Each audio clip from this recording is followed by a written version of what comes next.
Welcome to day 3 of the Roger Albert Clark Rally. I'm Paul Woodford and I am delighted to be joining you for yet more live action from the International Media Centre, he says with a big smile on his face, here in the Rally Report studio at the end of the first stage of today, the ChasingTheCars.com A Forest stage.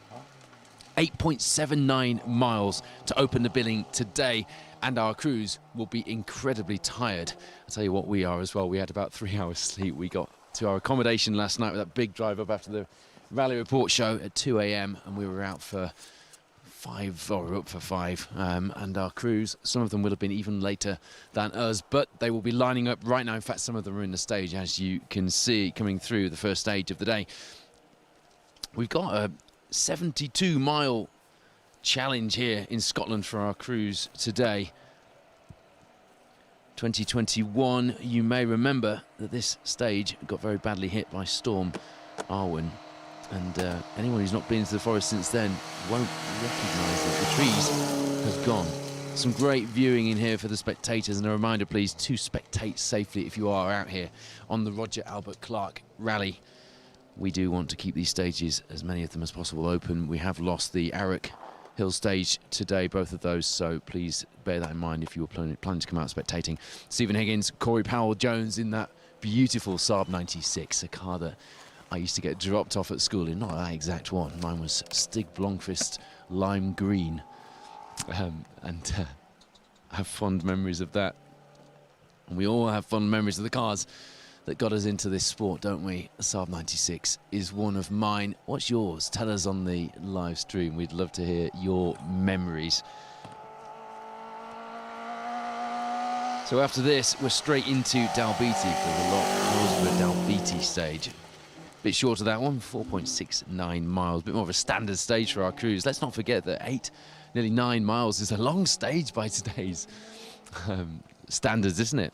Never mind the 11 and 15 mile stages we were having yesterday, and the of course that monster 33 mile stage that we have for you on Monday in Puncture.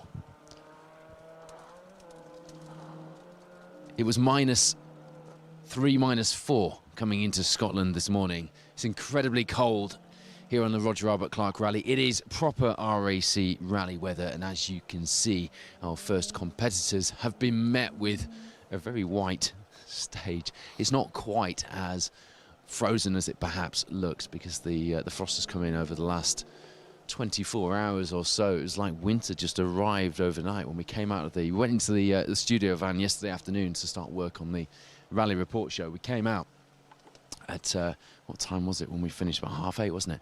And the cars were frozen over, and that hasn't happened in the entire time we've been here so far. So winter has very definitely arrived, and just like somebody had flicked a switch. So a very different challenge for our crews, because we've been talking about tyres all week. Now, we're not going to get the snow that we saw last time out, which caused so much disruption for not only the rally but also the country, didn't it, with Storm Arwen. But we are going to have some icy stages, certainly to start off with. There's a beautiful sunrise here, and the sun is out, and I expect that by the time we get through to the middle part of the day, we'll have lost that frost and that ice, and we'll be back to fairly normal conditions here in Scotland. But certainly to begin with, a treacherous start, and nobody, and I mean nobody, can afford to back off that much, can they? Particularly at the head of the field. You may have seen a fun video online from the service area where Phil Mills was telling Petter that he told Oliver to slow down. And Petter said, "How come you told him to slow down?" Phil Mills said, "Because I'm team manager, who are you?" And Petter said, "I'm just his dad." Yeah, Oliver was absolutely flying yesterday. And now comes the time when he and Elliot Edmondson need to start thinking about managing that. They can't just go flat out and keep going flat out. And we spoke about this in the pre-rally forum. As you see, Andrew Pidden, Thomas Pidden through, joining us from Hong Kong and Australia, respectively, in that beautiful Mark I Cortina 1500 GT. There's 4 auxiliary dials on top of the dashboard. Had a look around that car in service the other day. I've got a thing for a Cortina. You might know that. And yeah, we were talking about Cortinas quite a bit in the lead up to this event, because there are some really nice ones out. We need some Mark IIs back out though. Get your Mark II Cortinas back out and enter the next Roger Albert Clark rally, please. So yeah, no backing off for anybody who's certainly chasing Oliver and Elliott at the head of the field. But they come into today with a 44-second lead. Sounds like a lot, but when you consider by this point in the RAC, normally we're talking minutes because of the huge mileage involved. So that is by no means a huge lead, albeit it will be a very welcome one, I'm sure. Oliver and Elliott have worked hard for it as well. Ocean Price, Roger Evans then, who led the rally from the off, really. They are in that chasing position and they will have the bit between their teeth. I don't doubt for a minute that Ocean is a little bit frustrated because he won't want to let Oliver get too far ahead, but he's got to, you know, keep the psychological game in check as well as the game he plays on the stages, because at this point, with all this mileage left to go, I mean, at the end of today, what will we have done? We've done 112 miles after yesterday, after 2 days. It'll be over halfway through the 350-mile mileage by the end of today. Obviously, we've lost those 2 ARIC stages, so my maths hasn't factored that in my head, but ordinarily by the schedule, we would have been 184 done by today. So, yeah, we're just under halfway then, around about halfway through the stage mileage. So we've come a long way. We've got a long, long way to go. So we all, us and you, have to just remember that this is no ordinary rally, and we can't apply normal expectation and parlance to the Roger Albert Clark rally, because the strategy and the approach is completely turned on its head. Back to that leaderboard. Martin will come to the classes in a bit as well. Martin McCormack, Barney Mitchell then in 3rd place. Now, they're 1 minute 52 behind, which is a fairly normal gap. That sounds like a lot if you're used to BTRDA events, Pro Tyre, Motorsport UK, Asphalt, Rally Championship events, but that's not a lot in RAC rally terms with the mileage that we had. We saw Chris Ingram drop 4 minutes yesterday. Oh, okay, so he isn't running now because of further problems, but at that point dropped 4 minutes and very much was still in the game before the car threw up a few more niggles for them to have to deal with and call it a day in the end. I love, love, love Richard Holsworth and Harry Walshaw's Ford Cortina GT. It's their 2nd Roger Albert Clark rally. They super rallied in 2014 and came 39th overall by the end of that day. And goodness me, isn't that shades of Roger Clark as well? And that is quite fitting, isn't it? They're doing pretty well in the category as well. In Cat 1, jumping into 3rd place in that Cortina going into today's stages. And they looked smooth, didn't they, through there? As I say, it looks very, very cold, nice. It looks very wintry, but that white on the ground is frost from the last 24 hours. It's not frozen solid. It's had a fairly easy run-up, I would say, to this week's rally, so it's not quite as it seems. So yeah, Martin McCormack, Barney Mitchell, they've given themselves some work to do, but then they've been in this position before, and you're almost better to be in a chasing position halfway through the rally. Fatigue starts to set in, particularly having had that 300-mile road section last night and very little sleep. You don't want to come into this with the pressure on you. You want to come into this with a view of what you've got to do, I would say. Jason Pritchard, Phil Clark, who were pretty frustrated after the first day, perhaps just not quite getting into the rhythm they were hoping to on what were almost, or as near as, damn it, home stages to them. Only 28 seconds behind McCormack. Very definitely that fight on as we go into today's Scottish stages here on day 3 of the Roger Albert Clark rally. So Jason will be pretty happy with his progress yesterday, I would have thought. There's John Cotton and Jill Cotton in the open rally in the MGZR. John, very popular man in rallying, as is Jill as well. You remember her with Graham Waite. In fact, I think the last Roger Albert Clark rally that Jill did will have been 2019, producer Wayne, with Graham Waite in the Volvo. Did they do it that year? I'm sure I remember chatting to Jill at the finish in 2019. But yeah, John came out of a 30-year retirement in 2023. Just get your head around that. 30 years retired, and he came back out rallying. They've done the Plains, the Nicky Grist stages this year in preparation for the Roger Albert Clark Rally. John started his rallying in 1982 at Manby in the Larder Challenge. Remember that? Remember walking to school. Paul Simpson had a yellow and orange Larder, for those who remember him rallying. And he used to be preparing that, and it was always parked on his driveway in Homer Spalding Moor near York, where I lived when I was a kid. And we'd walk. It was a highlight of my walk to school, seeing Paul Simpson's Larder. And it's even better if it was after an event or just before an event and he was out tinkering with it. It was upon axle stands.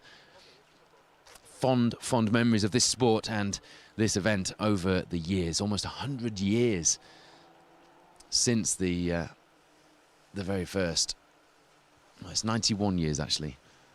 We'll go with almost 100, won't we? Since the very first RAC rally. Of course, this rebooted Roger Albert Clark Rally, which started in 2004, celebrates 20 years.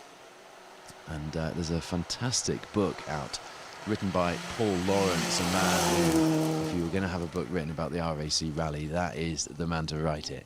You can get your hands on a copy, perfect Christmas present, on the Roger Albert Clark Rally website. Rob Aslett in the Peugeot 205, second Roger Albert Clark Rally for him. He was 90th also in Super Rally, having retired early on last time out in 2021, but he came 6th in class, and that's goes to show you can Super Rally, you can retire and come back out, and you can still do well. I'm not doing very well at getting through this leaderboard. I'm getting distracted. That's the thing about me and rally cars. We have this kind of disruptive relationship. We distract each other. Our two youngest competitors on the rally, 18-year-old James Rudd and Oliver Foster, who we haven't yet caught up with, but we are planning on, have stopped in this stage. We'll keep an eye on that. There's a man who has absolutely been flying. He and Martin Linden. This is Pete Stimson. It's Stimson, the Anglia, another car which I love to see out rallying, and a car which is surprisingly robust and formidable. That is an old car. That's a 1950s car, bashing its way through these stages. He and Martin Linden in the Volvo PV544 have been swapping times and swapping positions at the head of Category 1 so far, and as you can see, seemed to be going well there. So Seb Perez, Gary McElhaney, who had those early issues in the Stratos 5 cylinders of the 6, screaming their way through the first day of action, or the first morning of action at least, is now very much on terms with our leading pack. 5th place at the moment, just under 2 minutes back, but as we've said, that is a very normal gap at this stage in proceedings. Gathan McCourt, Liam Moynihan, just over a minute behind them. Then you've got Ben Friend, Cliffy Simmons, working their way up the leaderboard. 2019 British Historic Rally champions. They know what to do here, and we spoke to Ben at the start, and we've mentioned a few times that he's one of the few juniors to have taken a very different route and gone straight into a historic car out of the junior Micra that he was driving. Alex Waterman has done the same, albeit had a bout in the BRC as well, and we'll see from him in that glorious Datsun Triple S 1600 very soon. So Ben Friend in 7th. James Ford, Neil Shanks are coming on strong now, as we expected, just 25 back from Ben Friend, and actually Ben Friend only 9 seconds back from Gathan McCourt. So the back end of the top 10, the middle to the back end of the top 10, pretty close as things stand. Richard Tuttle then in 9th with Stefan Prevost alongside, a wealth of experience inside that Porsche 911. And they're only 38 back and 27 behind them, rounding out the top 10 at this stage. Div Rig, James, Emir Jones in their Mark II. So a top 10 which you couldn't have called on day 1, you wouldn't call here on day 3. A top 10 which changes all the time and has provided so much entertainment so far. What are the categories then? In Category 1, you're watching many of the Category 1 competitors through this first stage here on the 3rd day in A Forest in Scotland. Martin Linden in the Volvo leads the way. Pete Stimson, you've seen from him in the Anglia. Richard Holsworth, 2nd and 3rd. They've been through this stage now. In Cat 2, Mike Stewart and Robert Woodside have had a good old battle going on.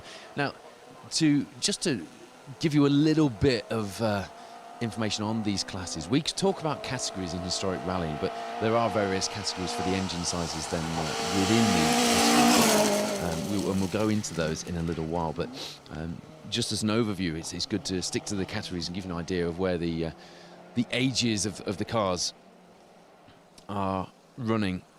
So Mike Stewart and Robert Woodside have swapped positions. Mike Stewart now in the lead in that Mark 1 Escort. Robert Woodside in the 911 second. Ben Smith in the Mark 1 in third place. In category 3, Martin McCormack from third place overall leads the way. Catherine McCourt and Ben Friend also in the top 10 respectively, second and third there. Cat 4, which is very much the battle of the 90s, isn't it? Kev Proctor leads the way from Darren Martin.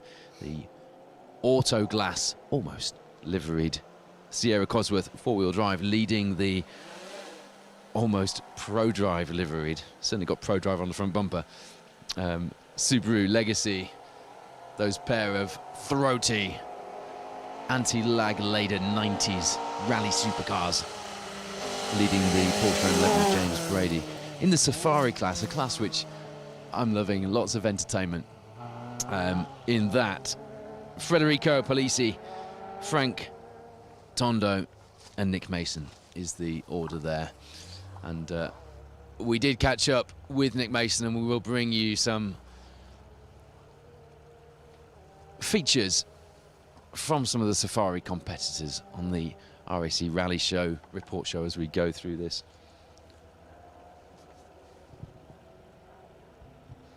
Rob Everett then has clearly got the rear axle fixed in that Marina TC, because he was having real problems when we caught up with him on, was that day one? Was it that long ago? There's Pete Johnston and Charles Johnston through the finish. You saw them a few minutes ago in their 205 GTI. They did their best Roger Albert Clark finish in a Datsun 240Z. Talking of Datsuns. There's Martin Linden then, who's leading the way at the moment in Cat 1. What a fantastic car that is. There used to be quite a few of these. They were the stalwarts of the historic rally community and of the Roger Albert Clark rally. Over here from Tranås in Sweden, Rickard Forsell alongside from Fagersta in their PV544 Sport. Looks very Swedish as well out there, doesn't it? In the Scottish forest of A for this ChasingTheCars.com first stage of the day. 8.79 miles to wake us up. Normal people have a strong coffee to wake up after very little sleep, but not rally drivers here in the RAC Rally. They have a short, sharp, very cold and slippery blast through a Scottish forest to wake them up, and wake them up it will. 8.79 miles then through this first stage of the day.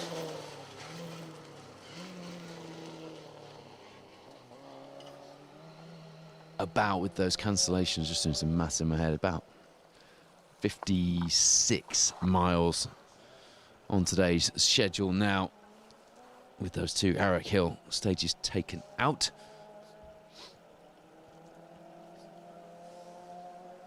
If you're just tuning in, welcome to the Roger Albert Clark Rally. I'm Paul Woodford, and very shortly Matt Cotton will be joining me here in the International Media Centre, where we'll be doing some stage end interviews as well with our leading competitors on the overall leaderboard, who are just minutes away from starting this first stage of the day. What will the story hold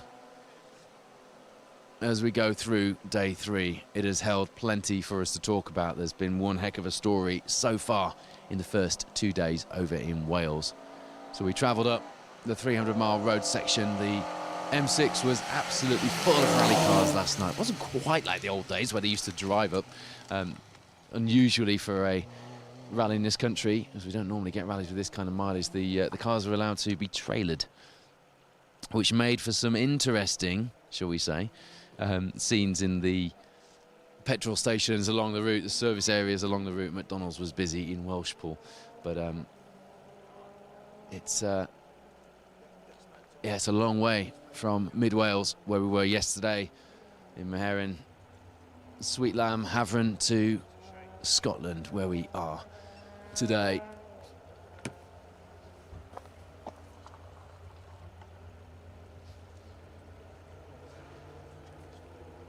you go to results.djames.org.uk, that's results.djames.org.uk, you can follow the live results as they come through.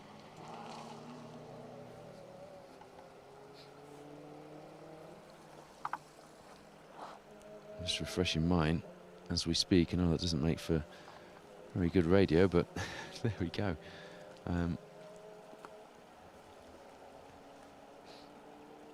Yeah, no signal at the end of this first stage, so I think we'll see the times dropping in, although Matt Cotton will do some maths as he's interviewing the top few crews. After we've had this first field of Cat 1 cars through, and you should get a feel for where those battles are. We mentioned Alex Waterman earlier. He's leading Class 2 for the 1600. Cars in the Cat 2 category. Alex Waterman, Chris Davies in the Datsun. Mark Tugwell, Deborah Tugwell on each side, only 50 seconds behind. Anthony Harrison, Marcus Pomfrey, a minute and a half behind them, and a bit of a bigger gap back to Stewart and Linda Carris. It's a bit of a battle of the Beverley and District Motor Club members, though, in 4th and 5th. Stewart and Linda Carris battling at the moment to keep Dave Watkins and Dave Shepherd behind. At the moment, they're managing, but by just 38 seconds, one of the closer gaps in that class. We mentioned Adam Milner a few times yesterday, and I know Pete Smith of Swift Caravans rally sponsor fame and a number of rally cars over the years. You will not need an introduction to that name. Pete messaged yesterday to say he was really impressed with the performance of Adam Milner and Roy Jarvis. Yes, they retired on the first day, but I mean, their time yesterday on one of the stages was good enough for 3rd overall. That's utterly bonkers in a very low-powered, comparatively speaking, historic spec Mark 1 Escort Mexican. We saw them, were they 8th overall or something on the 2021 Roger Albert Clark Rally? We saw how quick they can go in that Mark 1 Escort previously, and they've proved it again this weekend. Just a shame that they lost out in that first stage.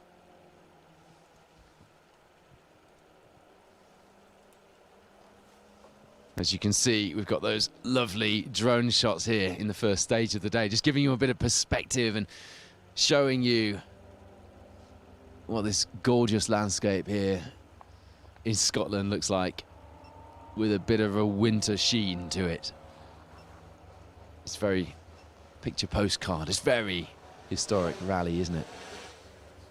Sorry, I just got distracted there because Richard Holsworth and Harry Warshaw came through the stop line next to us in that Mark 1 Cortina GT and just made me think of the great man himself when I was there at the door. The first man to take on the Scandinavians and beat them on this gravel. Right here, Roger Clark.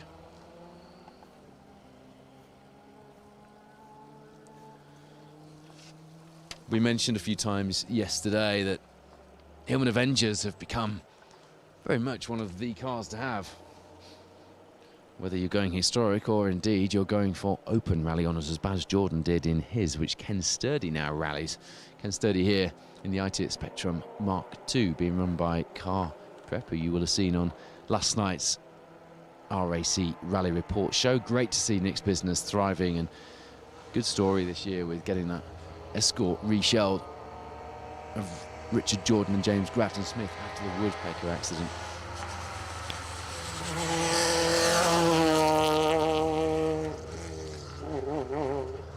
What are your memories of Roger Clark then?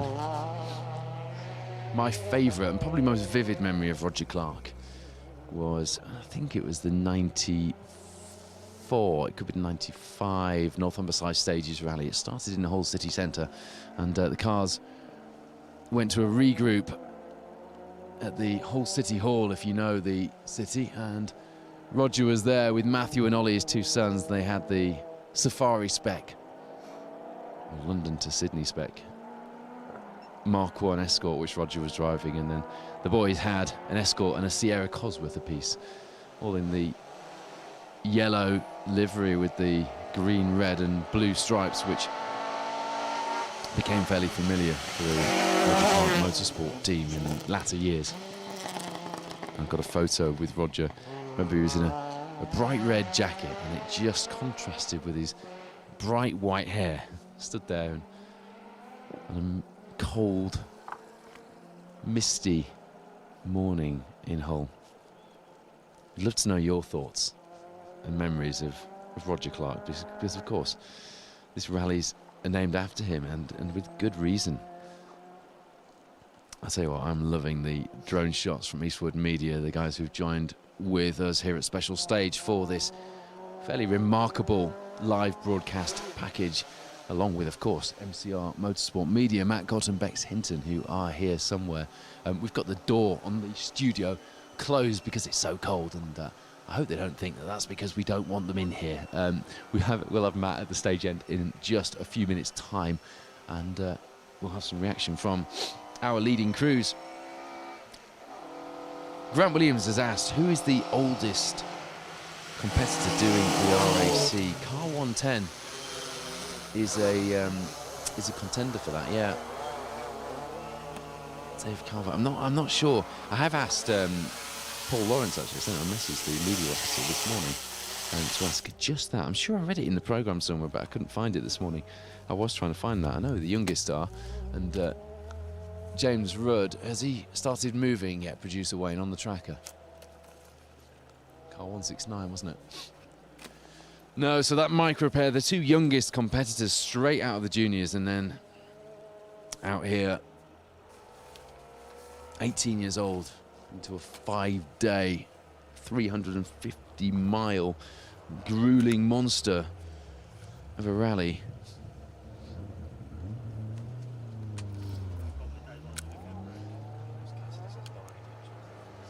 Seamus Cassidy says Barney Mitchell's the oldest competitor. Well, I've told him you've said that now, Seamus.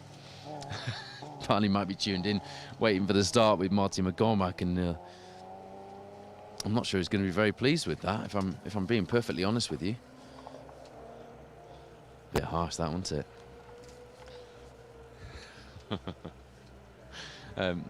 As I say, do let us know your memories of Roger Clark. We'd love to know them.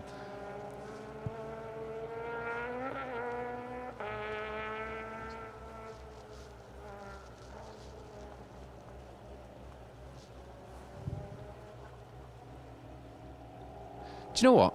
I got corrected on something last night, and I'm going to push back. I've been talking all week about us having 33 stages over these 5 days of the Roger Robert Clark Rally, and we have. I got that right, and I got a message from someone last night to say there were 39 stages. Well, you're adding the extra 6.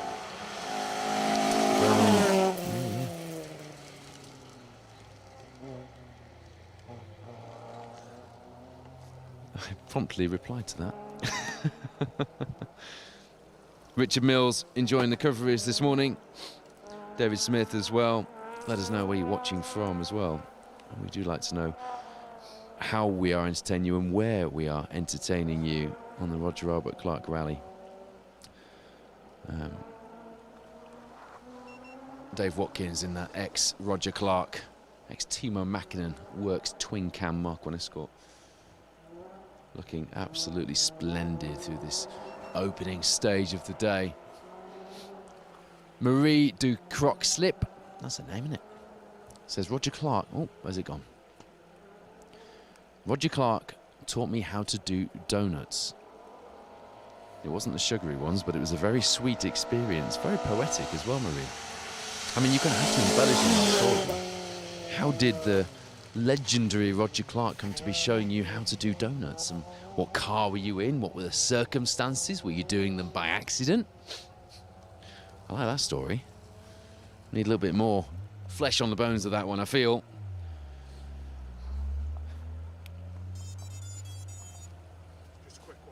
Wyn Lewis joining us, enjoying the coverage.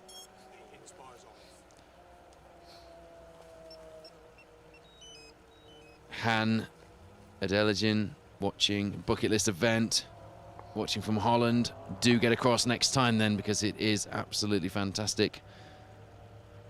Stu Fair can hear red kites in the background. I tell you what, your hearing's pretty good. I'm here.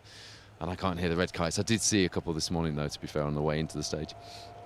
Julia Foster says, memories of watching Paddy Hopkirk sitting on my father's shoulders in Scotland in feet of snow, freezing hands. I'm inside a studio van and I've got freezing hands, I've got to tell you, Julia. So I feel for you there, the young version of you. What a great memory, though. Would they have used A Forest back then? I don't think they would have done, would they? May have done.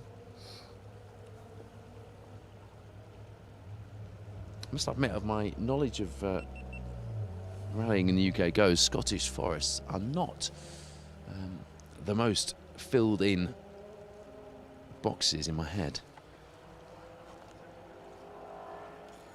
Peter Grant telling me that the first results are showing from A Forest. They're not coming up on my results yet, actually.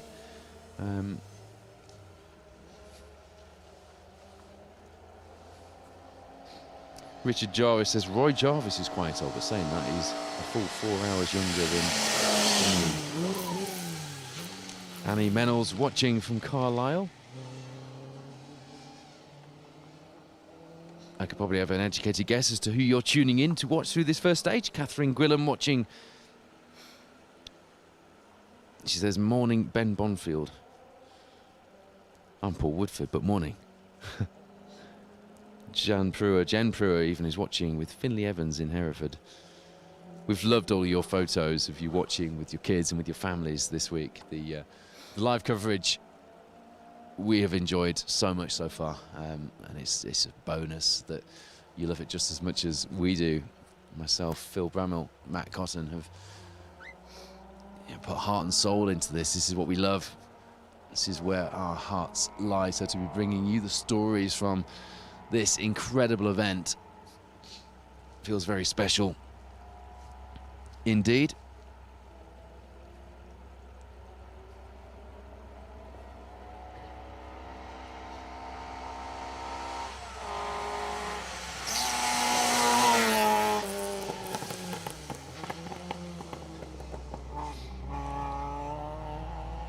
If you're just tuning in, then this is day 3 of the Roger Albert Clark Rally. We've got so much coming up over this and the following 2 days before we arrive back in Carlisle for the finish at H&H Auctions. Who will be picking up that top prize? Who will be spraying the champagne? That is where the story will end. That is where our broadcast will end, with that champagne spraying moment late afternoon on Monday in Carlisle. But you know what? You wouldn't put money, would you, on who it will be at this moment in time coming into this event? Have your thoughts on that changed? Would you have put your money on Chris Meek? Would you have put your money on Chris Ingram? Would you put your money on Roger Chilman? Any one of those 3 guys who have now unfortunately retired from the event. Chilman, before he even reached our first camera, picking up the win here. Now that's what we like. Rob Swan enjoying the coverage. It's got him looking for a car. He's not the only one either. Julian Reynolds had messaged Pete Smith to ask what Pete had left in the garage, because he quite fancies it, having watched some of this. Yep, we'd like to see all of you guys out. And a friend of mine who helps me with my Clan Crusader, there we go, first Clan Crusader bingo of the day, producer Wayne. Mike Dent is a good friend of Hayden Padden's, having been his WRC mechanic and still works with Hayden on the odd event. He's been talking to Hayden about perhaps Mr. Padden throwing his hat in the ring in future years. Well, I tell you what, it's got all the hallmarks of something that's going to get very, very big. Mark Skinner says he's just up working on the Clan RAC 2025, a possible option. You are far too tight and grumpy to do the RAC in a Clan Crusader, Mr. Skinner. But it's good to know that you're working on it. There's a lot of work required to get a Clan Crusader ready for the Roger Albert Clark Rally. And actually, you wouldn't be able to get a logbook on one very easily. We all need to do a bit of collective work on that one, but that's a whole different story for another day. Alex Waterman has made his way through this first stage in that Datsun that I mentioned. We will try and catch up with Alex. I've talked about that car all blooming year and haven't managed to actually catch up with him today. I missed the Mitsubishi Lancer through this first stage as well. I just saw it come through the stop line. So apologies for that. What we're trying to do, I mean, we've got 5 days, haven't we? Or we've had 5 days. We've now got 3 left, included in this one, of rally action. So we can bring you every single car on the entry, and we will, through various locations. And we're very proud of that. We're very proud that we don't just cover the top 10 leaderboard. We don't just cover certain classes or certain competitors. We cover everything here. special stage and at the Roger Albert Clark Rally, who share our ethos for that, because all competitors are important as the last. But we also have to work our way through the formats based on what we've got to do. So we've got a lot of work to do for the Rally Report show and various other TV commitments, so we need to shoot off before the end of, well, we'll get most of the competitors through one, but there'll be a gap while we're doing some work on a TV show, but two, we'll get some of the competitors through, and then Phil Bramwell will be live with you around 2:30, is it now, with the change time, something like that? Is it 3:15? It's kind of, yeah. So do check the times. They are on the Facebook page. They have changed because of the Arick Hill stages being cancelled and taken out of the schedule, of course. But Phil will have every single competitor through the stage for you live. Jonathan Forrest says he met RAC, Roger Albert Clark, on the Manx in the 80s as a kid outside Rally HQ. He asked for an autograph. And he told off Jonathan's mum because Jonathan should have been at school. That's a great story. I heard he was a bit of a grumpy so-and-so when he wanted to be, you know. That's a cracking looking unarched sunbeam making its way through a forest there, isn't it?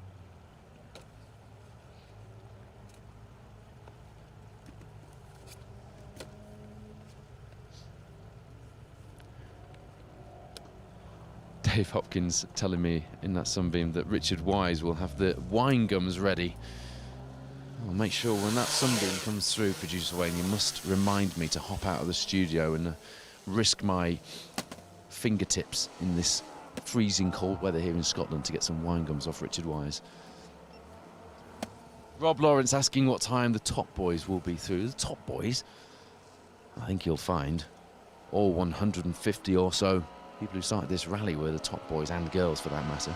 But I know what you mean. The leading cars on the overall entry will be through in about 10 minutes time or so, and we'll be running straight into those. So all of a sudden it will be Cat 1 and open class cars, and then all of a sudden you'll see the fire-breathing Part 2 of, in fact, who's first on the road? I haven't seen the restart times for today yet.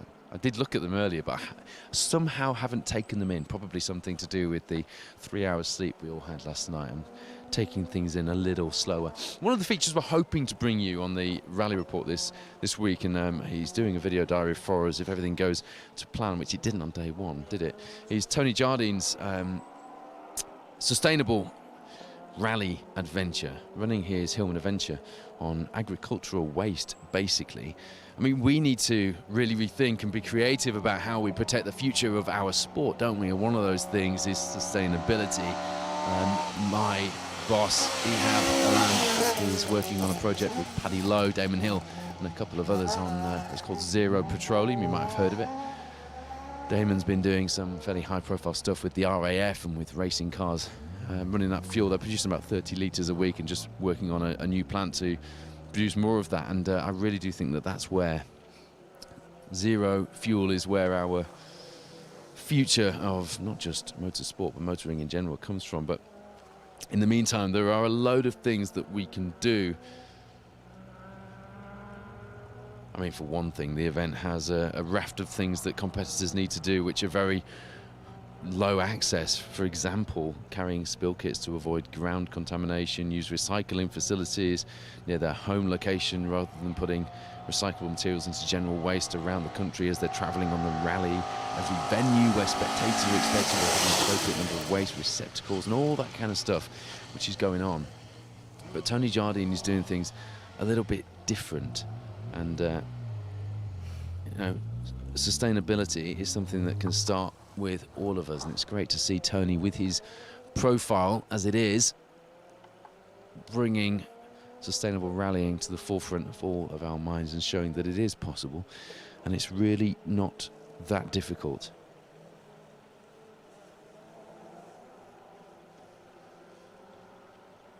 This year's event is going to be the base of an assessment, actually, for the rally's carbon signature.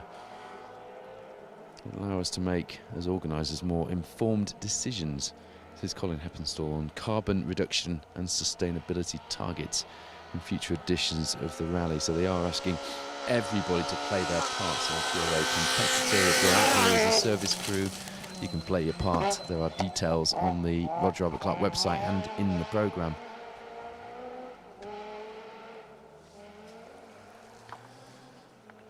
You see our former Open Rally winner Neil Weaver, Jack Morton alongside newly crowned Pro Tyre Motorsport UK Asphalt Rally Champion co-driver. They got very sideways as well, didn't they there? It is slippery here, and they're probably the first of the cars to come through this stage absolutely flat out and going offline there onto the slippery, icy parts of the stage.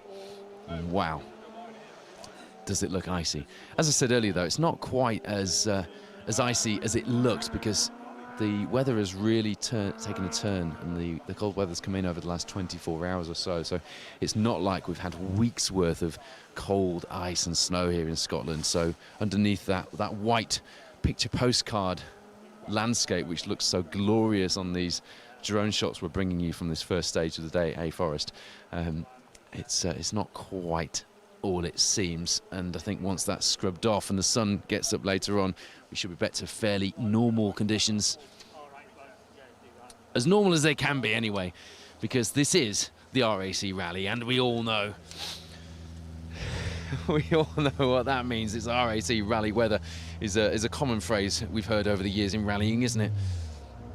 After this, we're into Dalbeattie then, which was the first used on the Scottish Rally actually earlier this year. Again, a very different looking forest and rally stage after the storms a couple of years ago. The Glencap stage after that hasn't been used for a few years. I think it was the Galloway Hills Rally 6 or 7 years ago. A real driver's stage, that one, and it should look really, really good if you're out spectating on that stage. But it's fast, and fast stages bring fast rally drivers, and there are a lot of people in that leaderboard hoping to be one of those today. So as we wait for our rally leaders to join us through this first stage of the day, here's a recap of the overall leaderboard here in the 2023 Roger Albert Clark Rally as we head towards the midpoint of the mileage trip in Scotland for day 3. Oliver Solberg, Elliot Edmondson taking time out of their World Rally Championship day jobs to come here and entertain us. But it's about far more than entertaining us. As you see the special stage drone getting ready for our leading crews. Even the drone's excited. Can you tell? So Oliver Solberg, Elliot Edmondson lead the way. 44 seconds ahead of Ocean Price and Rodri Evans.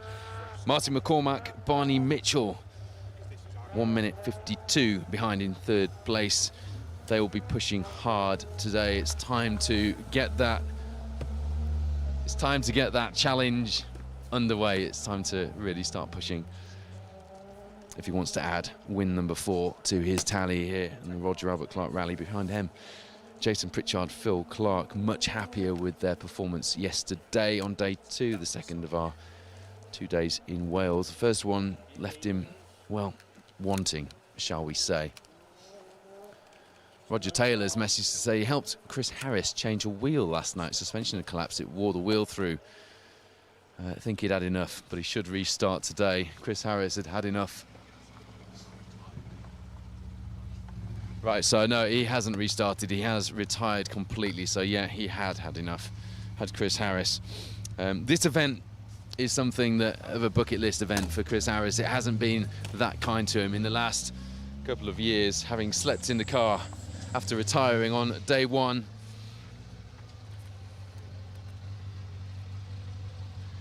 On the 2021 event, not a very good run of it in the last couple of weeks with the news about Top Gear either, has he? But collecting cars, which was all over that yellow Porsche, is doing very well. And he was in fine spirits when we spoke to him in the town centre start in Carmarthen. You know, it seems a long time ago, Matt Cotton, that we were stood in Carmarthen town centre celebrating this incredible event before we'd even arrived on the stages. And we knew it would be good, but I don't know if we were expecting quite the drama that we've had on the first half of this rally. Not even the first half. What day is it, even? I have no idea whatsoever, well, I do know that we've got a couple to go already, you know. It's, I think we said from the outset, didn't we? This event is one of those rallies that's always going to throw up some surprises, huge amounts of unpredictability, and on so many varying levels, and it's delivered every single time as well. I guess one thing that we perhaps had an indication of to begin with was the level of pace that Ocean Price, Oliver Solberg, the likes of Chris Meek is going to be at. I guess we kind of had an inkling that would happen. But then it's really interesting for me, at least, the other battles down the rest of the top 10, down to the top 15. We're talking like 10, 15 seconds between some of these other guys. There's some really, really intriguing battles across the classes, the categories.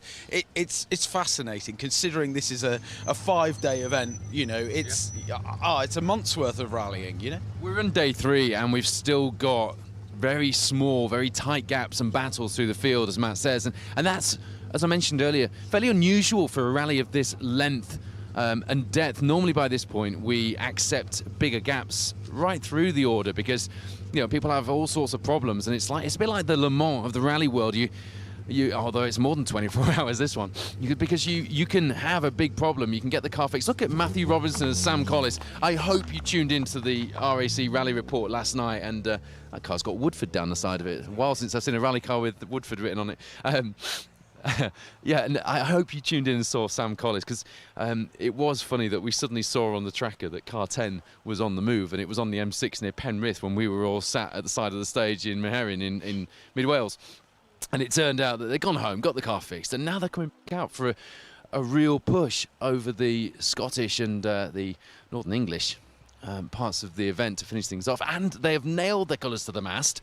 I'm not too shy to use that phrase twice. Julian Wilkes will be laughing his head off, and Will Rutherford, if they're listening, because they did like that phrase when we used to use it a lot in the BTRDA. There's some very smoky cars here on day 3.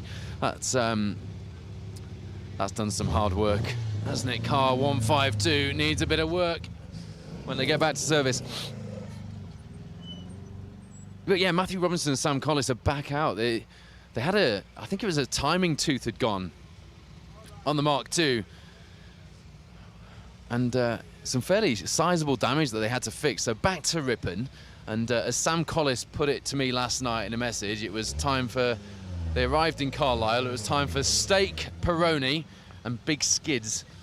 And as you saw in the review last night, they also lost their long-time service area microwave, and they were all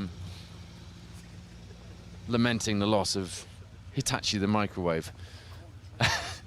But no, a really good example of what you can do here in the Roger Albert Clark Rally that you can't do anywhere else. It's unique in so many ways, and that's just one of them. So we have lost that TR7 V8 of Chris Ingram. You're not going to see that come through the stage. David Appleby Engineering on a mission to build, or a project to build 6 of those works spec TR7 V8s. And talking to James Appleby, the spec on those cars is 100% right, down to the finest of details. For example, the inlet plenums. You may have heard me mentioning yesterday that the inlet plenums on the works car, they've got one sat in their workshop, has different grading of galvanization across the body, and they have no idea why or whether it makes a difference. And of course it's not going to make a difference mechanically, is it? But they replicated it exactly, and they've done that across the entire car, painstakingly designing, building and developing it to work spec. So it's had its development time now. It's been out for its first test. Oh goodness me, we're going to miss out on our wine gums. Richard Wise has got wine gums. Look, there we go.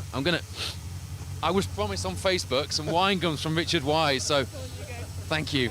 Oh, there we go. Live. This is really good radio. Richard, thank you for the wine gums. Your driver told me to be here. Yeah, well, they're always here. Always here. Wine gums from a Talbot Sunbeam. Do you know, Matt, that made such good radio.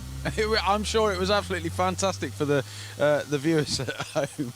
To be fair to Dave and Rich, they only got together in 2021, about 2 days before the rally. He was looking for a co-driver, David was looking for a co-driver. Richard stepped up to the plate, and it's been a partnership they've forged ever since. So it's good to see them sort of a bit more prepared this time around. Yeah, they seem to be enjoying themselves as well. The wine gums were welcome. I think strong coffee will be even more welcome. How many hours sleep did you get last night, Matt? I was okay. I was 4 hours last night, and I think that's pretty good for a Roger Albert Clark rally. I know you were a bit less than that. A bit less than that, but then I can't complain because some of our competitors were well behind me, still stuck at the services when we left getting petrol, so they would have been even less. I had just under 3 before we had to get up. It was major fever on the M6, though. It was great to see all those cars on trailers heading up the M6. We had a bit of a battle with the road closure in as we headed over the border, which sort of was taking us all down some B roads. It was a proper Italian job, but from mid-Wales to Carlisle. The rally nerd in me is slightly conflicted because in the good old days, those cars would have been driven on the road, and in previous incarnations of this event they have as well, but that is just adds another level of complexity, and some of the teams actually service with a really small crew, so if you've got to drive the car up there, you're then struggling. You've got to have more service crew, you've got to have more service vehicles, and so it's a lot of practical reasons why the cars do get trailered up. But my favourite photo I ever took was the one of Jason. I took a picture of Jason Pritchard, who was hanging out of the special stage van, and he was just crossing over into Scotland in 2019, and the registration plate's been wiped clean, the door numbers have been wiped clean, the lights have been wiped clean, the rest of the car is covered in Welsh mud, and I love that. Road sections on rallies were one of my favourite things as a kid, and they still are now. Really special one, actually. Today marks the very day that Richard Burns and Robert Reid won the World Rally Championship.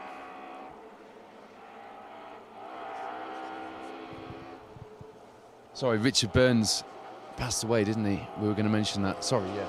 Wayne passing the message in front of me. We've got some plans to do that in the show tonight, and we will mark that anniversary.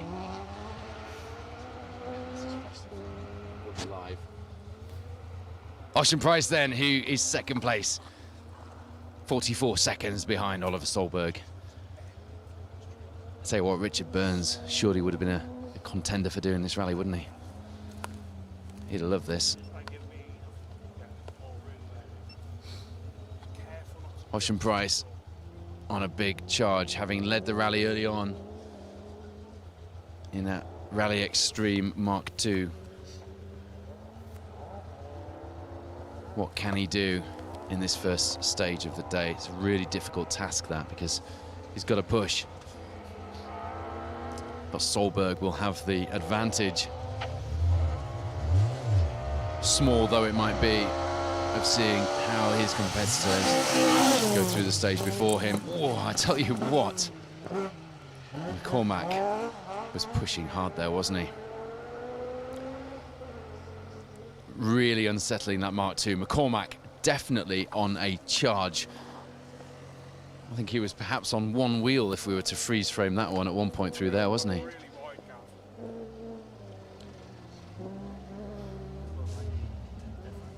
McCormack then clearly, as I said earlier, deciding that this is the time. He's played the game so far, he's stuck to his game plan, but this is the time where he really needs to get the hammer down, and he's very much doing that through this first stage of the day.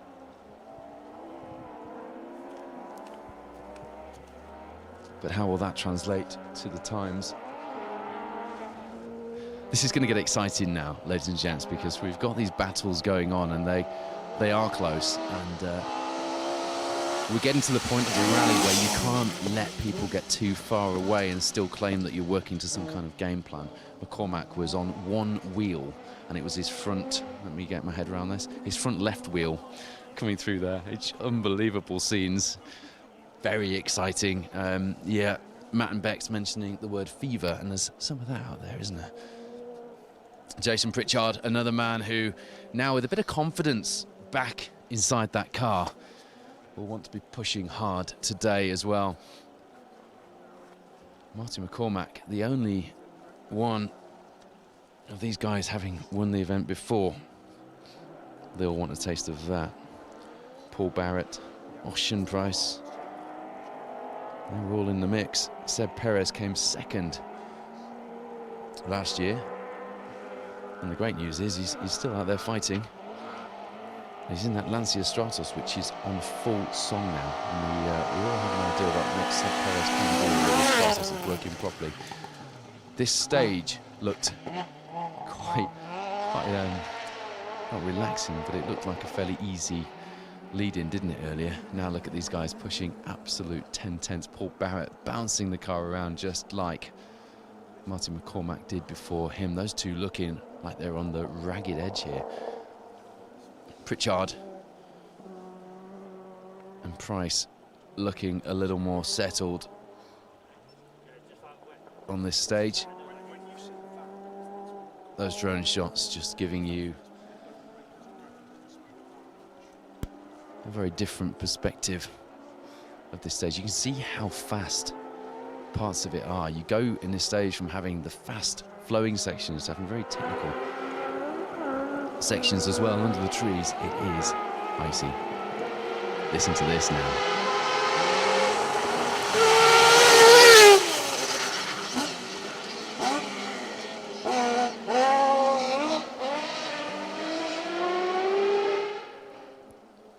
The sound of a Lancia Stratus stretching its legs in a Scottish forest, having done 180 something miles, 100 less than that so far, isn't it?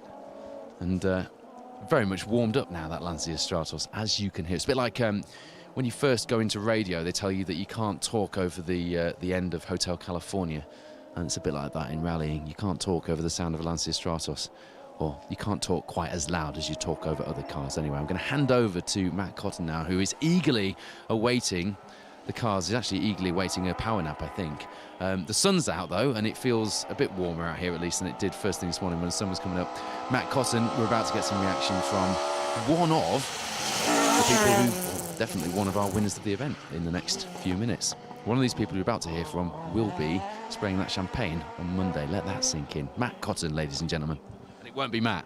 It definitely won't be me. Thank you, Paul. Thanks for all your efforts there, talking us through the action of our opening category, our up to 1600 and category 1 vehicles. Bex is struggling to see into the camera, and that is because that sunshine is beating down here on A in November. It's not often we say that sunshine beats down on the Roger Albert Clark Rally. The air temperature is still very, very cold, still around -6 at the moment, but as that sun rises, it is just warming the air, it's warming the surface. I've had a quick chat with some of the drivers so far that have come through here. Adam Milner and Neil Weaver both saying that the grip levels were surprisingly high. A couple of sections, understandably, in the trees, haven't got that sun on them, remain slippery, remain quite muddy, and only Adam used the word icy, but certainly slippery towards the end of the stage. Just for context, Adam Milner's time was a 9:16 through this stage, and Neil Weaver did a 9:06. It's an 8.7 mile long stage, this one. Chasing the Cars.com A SS15 just goes to show how rapid this stage is in itself.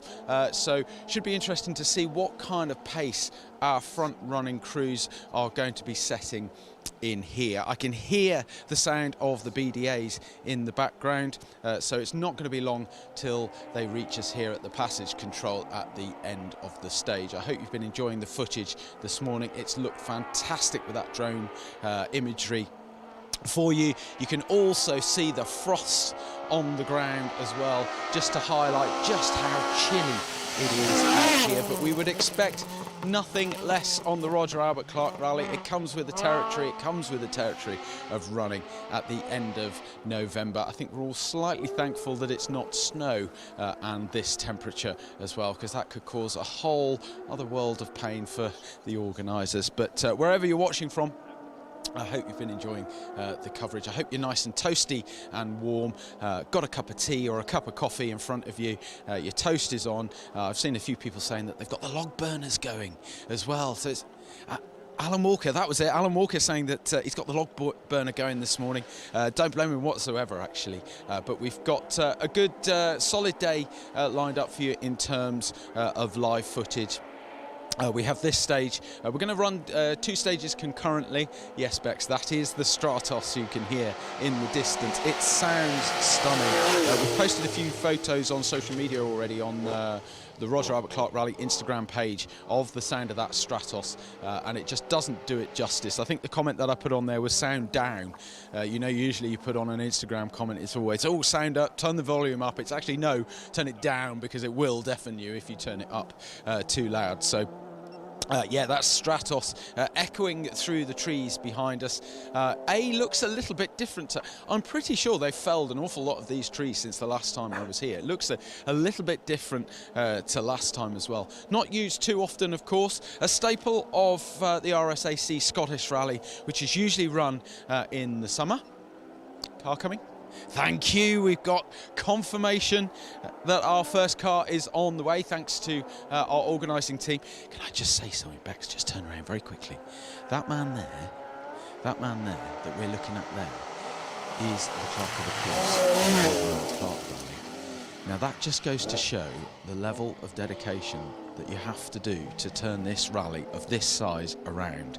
You have to be in the middle of the forest, manning passage controls when there's nobody else to do it. You have to turn your hand to absolutely everything. You have to be fluid, you have to be dynamic, you have to think on your feet to be able to turn around a 5-day rally of this size, and that's exactly what he's doing. He's not just running the rally, he's manning the passage control, he's talking to all sorts of people, he's watching the tracker, he's watching emails, he's picking up the phone, he's doing absolutely blooming everything, and that is just phenomenal. Just a big shout out to Colin Heppenstall. Bex. Yes. Okay, so a couple of people watching the trackers at home, you might be looking at that thinking, oh look, car 2's on its way, that's Chris Meek, he must be coming. He's not. It's his tracker. It's in the back of a van somewhere. He's definitely not coming.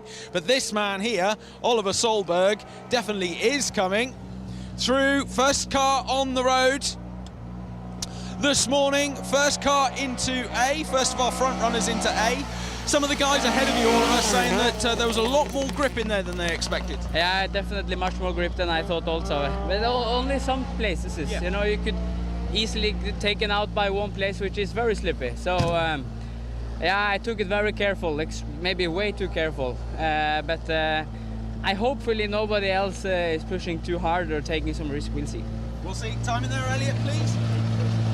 8:39, that's the benchmark. Thank you, Oliver. Oliver Solberg. 8:39. 8:39 for Oliver. Time for Neil Weaver, 9:06. Adam Milner, 9:16. So you can just see the difference in the pace already.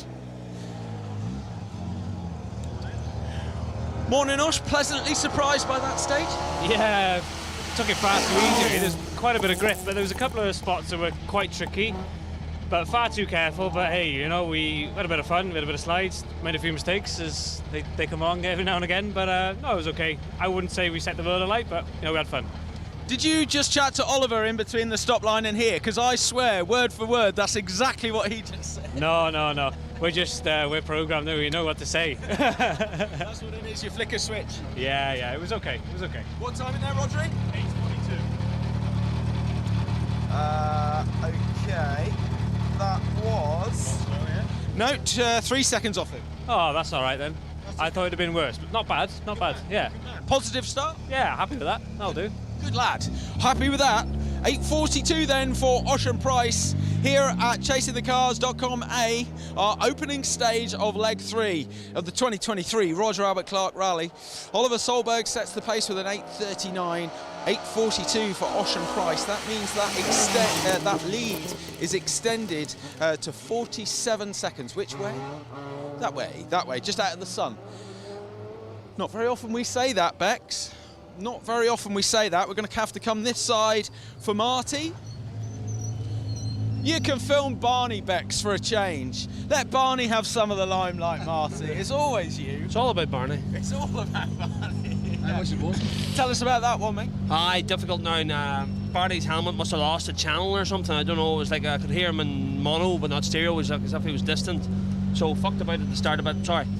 Messed about a bit at the start with intercom and stuff, and just struggled to get in the rhythm a bit. But no, after that it was better, you know. But cautious braking in a few places, and just trying to get into it, you know. Do you like these Scottish stages up here? I do, and I normally I'm a bit disappointed when you say A the once, you know. I was hoping for a better run in there, but because I like the stage, nice flowing stage, but we just didn't get the ultimate flow on it there. But it's you know, it's very cold this morning, so you could slip off very handy. But no, it's all good. What time in there, Barney? It was a 42 for Osh and a 39 for Oliver, so that's not bad at all. No, not bad. Get nice to be a bit closer this morning. Good man, good man. Okay, 8:47 then for Marty McCormack. 8:39 is the benchmark from Oliver Solberg. 8:42 for Ocean Price. Extending that lead, Oliver, this morning. Turning the dial a little bit.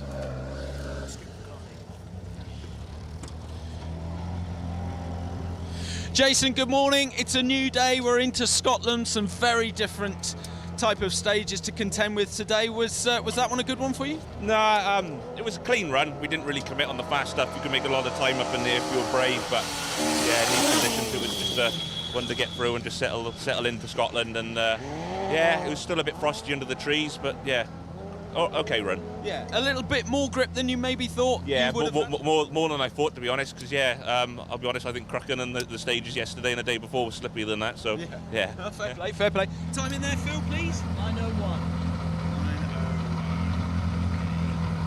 Good man, well done. Thank you very much, Jace. Cheers. Thank you. 9:01 for Jason Pritchard.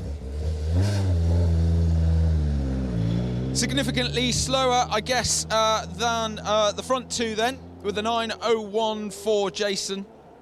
8:39 still the benchmark from Oliver Solberg, still on absolute fire in that Ford Escort Mark II. 3 seconds faster than Ocean Price in that stage with an 8:42. And it's 8:47 for Marty McCormack, holding strong in third overall. Jason Pritchard, who we just spoke to there, on a 9:01, currently sitting in fourth overall, 3 minutes down on our leaders. Seb Perez then in fifth place. Seb is 4 minutes and 59 seconds down, so there's quite a gap between our sort of top five, but then it starts to get interesting then, down 6th, 7th, 8th. Getting closer as the rally progresses, and yeah, it'll be interesting to see those battles shape out over the next couple of days. Couple of shout-outs. A couple of people that won't be restarting today that I saw. Chris Hellings and Glyn Thomas in the VW Golf won't be back out again. I think that was engine issues for them in the Golf. I've just seen on social media that Chris Harris and Brynmore Pierce will not be restarting today either, which is sad to see. And also Gareth James and Dan Petrie, they won't be restarting today as well. Engine issues in that back down in Wales meant that they didn't make that long trip up to Carlisle today. Okay, so we're here. If you are just joining us for the first time, good morning, welcome. We're here at the end of SS15, chasingthecars.com A. We are here for just the one stage this morning, 8.79 miles in total. Then we head over to SS16, Loch Hallsborough, Dalbeatty. And that footage should be beamed on the screen for you in a little while as well. There is a wee smile. We could hear the Stratos echoing through the trees over there. Seb, sounded on song. Was it on song in the car as well? It was all good, yeah. To be honest, I'm smiling because my toes are warm now, to be completely honest. It's like a fridge in here. So, yeah, felt all right in there. I thought it was going to be icier than what it was, but it was a really nice, hard surface. I think when we were in Carlisle, it was dark. It was really, really cold. I think we all sort of thought, uh-oh, and then we got out here and we thought, okay. Yeah, no, it was really nice in there, to be fair. So, yeah, hopefully we had a clean run through. We're in fifth, but we're not for fourth and we're not for sixth. So it's just a case of having a clean run through and managing a bit of pace. So I don't know what the time was like, but what was the time like then, Gary? 9:06. 9:06. Okay. Our good friend Paul Barrett has stopped there. Oh, the stage. no. Engine problem. Okay, thank you guys. Thank you, Gary. Good stuff. Okay. sorry, I'm just looking at your cook sheet, 9:01. Mr. Cotton. Right, thank you. That's what we like. Thanks very much, Seb Perez. Right, we won't hold it up too much.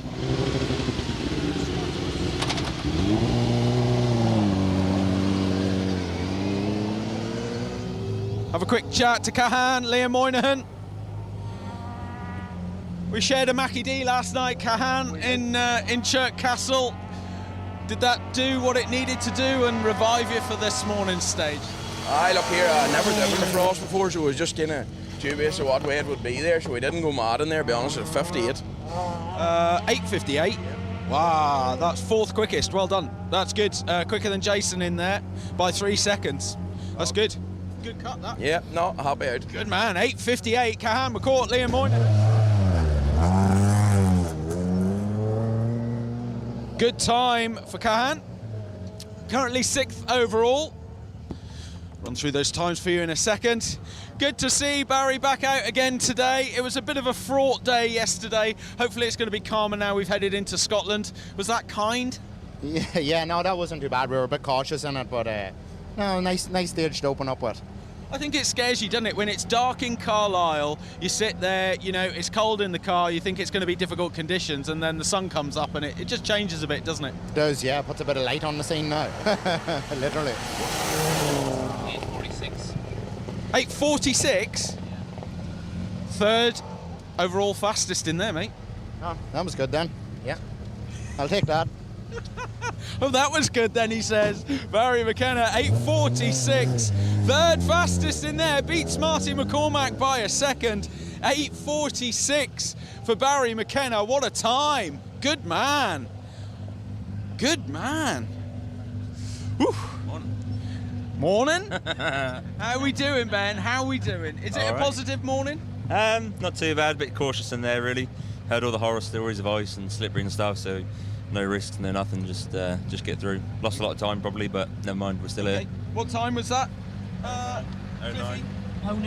9:09. Okay, well, Seb Perez did a 9:06, so just a couple of seconds shy of him. Not too bad, thereabouts. What 9:09 for Ben Friend. 7th overall. 8:46 for Barry McKenna, though. Great time for him.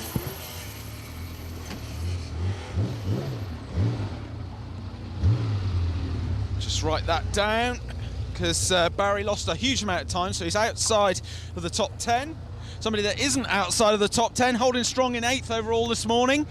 Oh, was it kind? Was it a good stage? Good, it was a lot better, a lot grippier than what I thought it was going to be. It was all right. Everybody said exactly that. Yeah, very good. Yeah, we did a 57, so... 8:57? Yeah. Oh, another good time. Okay. That'd be 5th quickest. Well done. Good time. Yeah, yeah. Well done. 1 second faster than Cahan in there. 8:57 for James Ford. Quickest so far is an 8:39. Second quickest, Ocean Price, 8:42. 8:46 for Barry McKenna. 8:47 for Marty McCormack. 8:57 for James Ford. 8:58 for Cahan McCourt. 9:06 for Seb Perez. And 9:09 for Ben Friend. That's the times as you have it. Good morning. Loads more grip, everybody's saying. Should have committed a little bit more, everybody's saying. Same for you? Yeah, it was just a lovely stage. I pushed a little bit. I'm happy to be here, so no, all good. Yeah, it is a beautiful stage, is actually. Rather underestimated, I think, in Scottish rally. It's a proper stage. It's a pleasure to be able to drive it. Yeah. What's everyone done? Shock me. Okay, do you want to know fastest overall, or who's your benchmark? Who's your Tell me the benchmark? fastest, that's always a good start. 8:39. Yeah, that's quick. Okay. That's fast. It Yeah, is yeah. fast. Marty. Marty was 8:47. Okay. Seb. 9:06.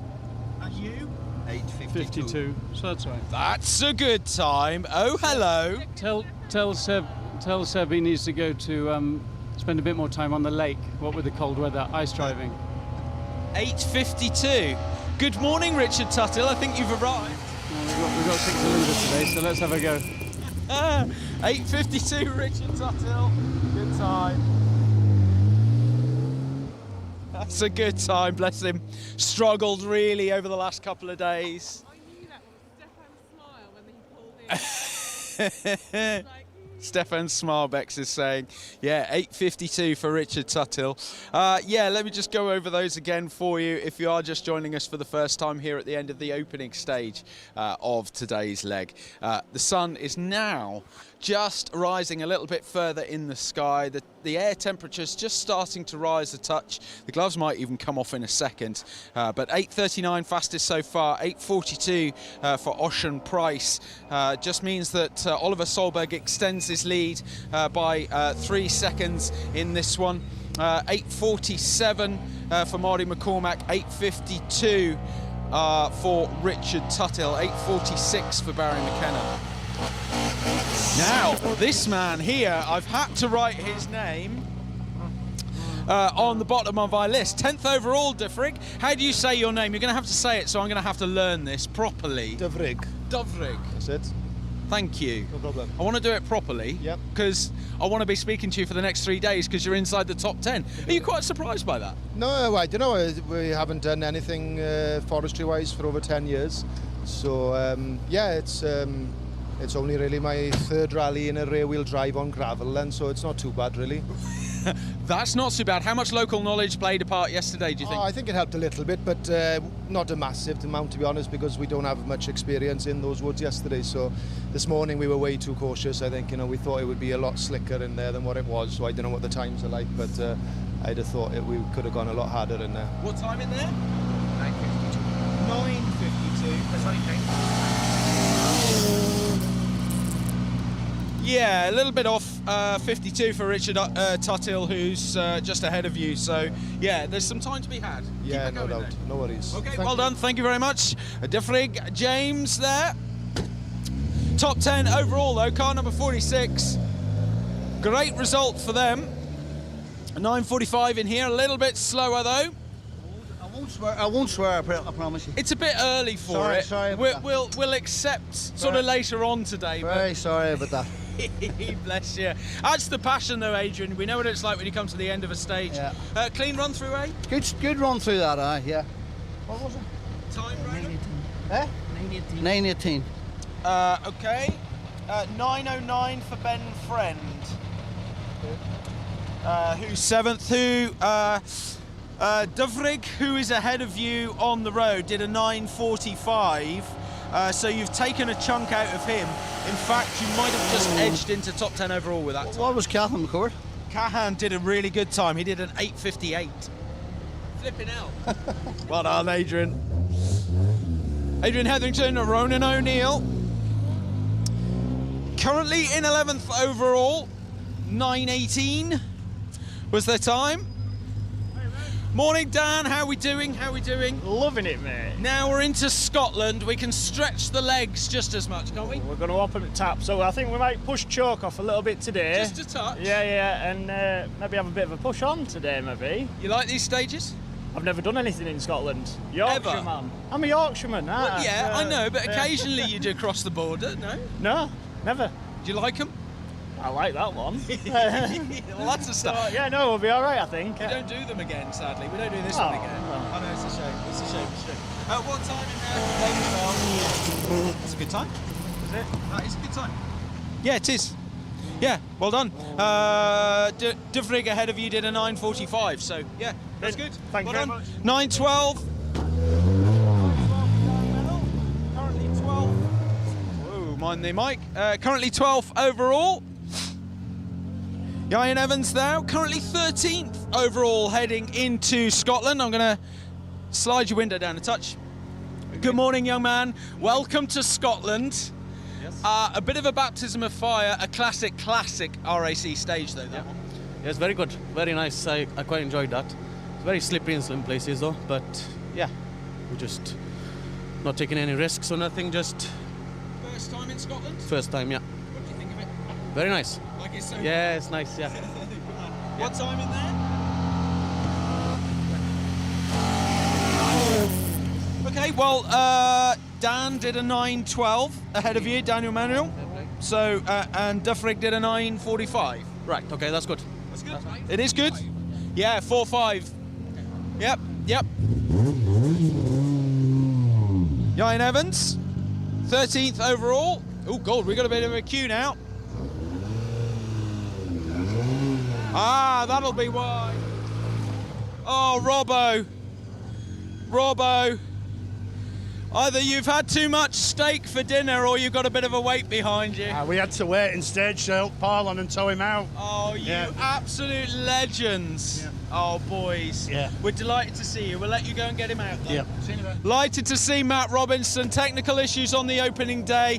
His boys have been and fixed it. Come back today. You'll see the tow rope just here. What a superb sportsman Matt Robinson and Sam Collis are. Paul. Huge shout out to Robbo, I think Paul just said. Devastated for Paul to have. We understand it could be engine issues in there. Really sad to see on the opening day here in Scotland, or the opening leg in Scotland anyway.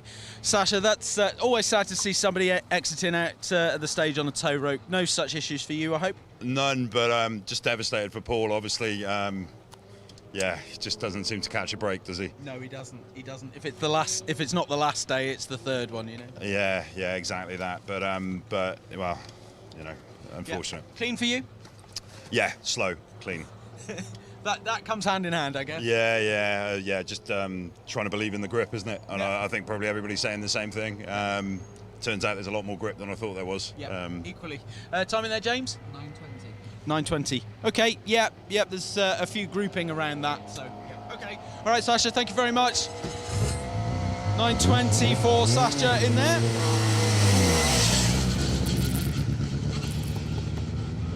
We'll have a quick chat to Vivian. Morning, Vivian. The sun is shining. We're in Scotland. A very different prospect from Wales yesterday, isn't it? It is. But I've done a bit of rallying in Scotland, so I settled all right in there, actually. I did slippy in places, but surprisingly gripping places too. So we kept it tidy and got through it all right. Time in there? 9:12. Yeah, good time. Very solid time indeed. Same time as Daniel Mennel up ahead of you in 12th overall. So well done. Good man. 9:12 for Vivian. I'll take that in a sec, Bex. Right, into our Category 2 cars now. I'll update you with our category leaders when Mike's gone. I'm not sure if you know what results are overnight, do you? We're not looking at all. No, we had a look, yeah. You did? It was just the first day. I just wanted to get... It was the first day. I wanted to get through that first day and get here. And it's tight between you and Robert, though. Oh, is it? Yeah. I in the Porsche. Yeah, in Cat 2. Where have I written that? Yeah, there's only 12 seconds between you, so how was that? Good cut? Oh, this is what it's about in here. Like. Wow, this is more home. I know it's not very at home, but it's more home soil than it definitely is. Like, a bit of panic last night. We had to change a gearbox before we left Sweet Lamb. So we got a new gearbox in. Seconds crunching on this one now. What time in there, Sinky? 9:03. 9:03? 9:03. That is a good time. Good time. Well done, Mike. 9:03 for a Cat 2 car. That's very impressive indeed. Wow, good time. He's in home soil, it shows as well. Somebody who definitely isn't on home turf though. Simon, good morning. Welcome to Scotland. How did you find it? I was terrible in there. I was terrible. I think my navigator's going to go out and walk, I think. I was just, terrible. Couldn't commit at all. Did you work yourself up into where it was going to be slippery? Something like that, yeah. And it wasn't, was it? It wasn't too bad, in fairness. I mean, there were places which were there to catch you out, but and that and the sun, of course. I couldn't see, a couple of times, just vision just completely went. But no, I was just useless, absolutely. Do you know what time? 38. Sorry? 38. 9:38. Yeah, you probably dropped about 30 in there at least. Yeah. Okay, thank you very much. Keep it going. Simon Webster, Jez Rogers, 9:38. Good time for Category 2. Front runner though, Mike Stewart on home soil in Cat 2. 9:03 the time for him. First of our four-wheel drive FIA contenders now. Kevin Proctor. Kevin, I'm glad, I bet you're pretty glad to see the sun up this morning, aren't you? Had enough of that nighttime stuff last night. Yeah, glad to see the sun, not so glad to see the ice though. It was a bit, in places in there, it was just a bit icy, but slow start, but good fun. Yeah, I think we were going to expect that. I think most people though said that there was a lot more grip than I think they probably anticipated. I think they thought it was going to be worse in there than it Yeah, absolutely. It was very grippy. Then you just come to a little bit that wasn't. The night was good. Good. Your man keeping you straight alongside? Well, as straight as he can do. Yeah. Does he say much in between road sections and stuff? Not really. Does he talk about... It's not worth listening to what he says. Do you turn your intercom off? Good idea. Good man. Well done. Okay, Kevin Proctor, Jamie Edwards there. If you're just joining us for the first time, we're here at the end of what's Paul's service crew, yeah. They didn't realise he'd come out. Oh, bless. Okay, they'd ran in to try and rescue Paul, but he had been towed out by Matt Robinson. Matt Robinson retired at the end of day one, unfortunately. Skipped the Wales section yesterday, got the car right and returned today, which is something you can do on this event, which is fantastic for us at least to see Robbo in full flight back in the forest. But because he had nothing to really gain, he's decided to park up and tow Paul Barrett out, get his engine. We understand it's engine, we don't know, we're not sure, but we understand it could be engine issues for Paul. But we'll see. Who knows? Right, now, back to the Category 2 battle. Leading that by 12 seconds, pardon me, was Mike Stewart and Sinky Young. Bex, when we finish with that one, we'll walk back a touch, because we've gone down the road a bit. Robert, good morning. A little bit of Scotland to start your day. That's it's not a bad way to kick off, is it? Oh, it's nice. Been up here, yeah, definitely. Have you been up here before? Oh, like 20-something years ago. Like everything in this rally. Yeah, that's a familiar story, isn't it? Yeah. Enjoy it, though? I thought it was going to be a lot icier, and actually it wasn't, and I was far too cautious through it. But there's a little bit of you still sitting on the shoulder saying there's still 3 more days of this. 100%. Do we know what time it is?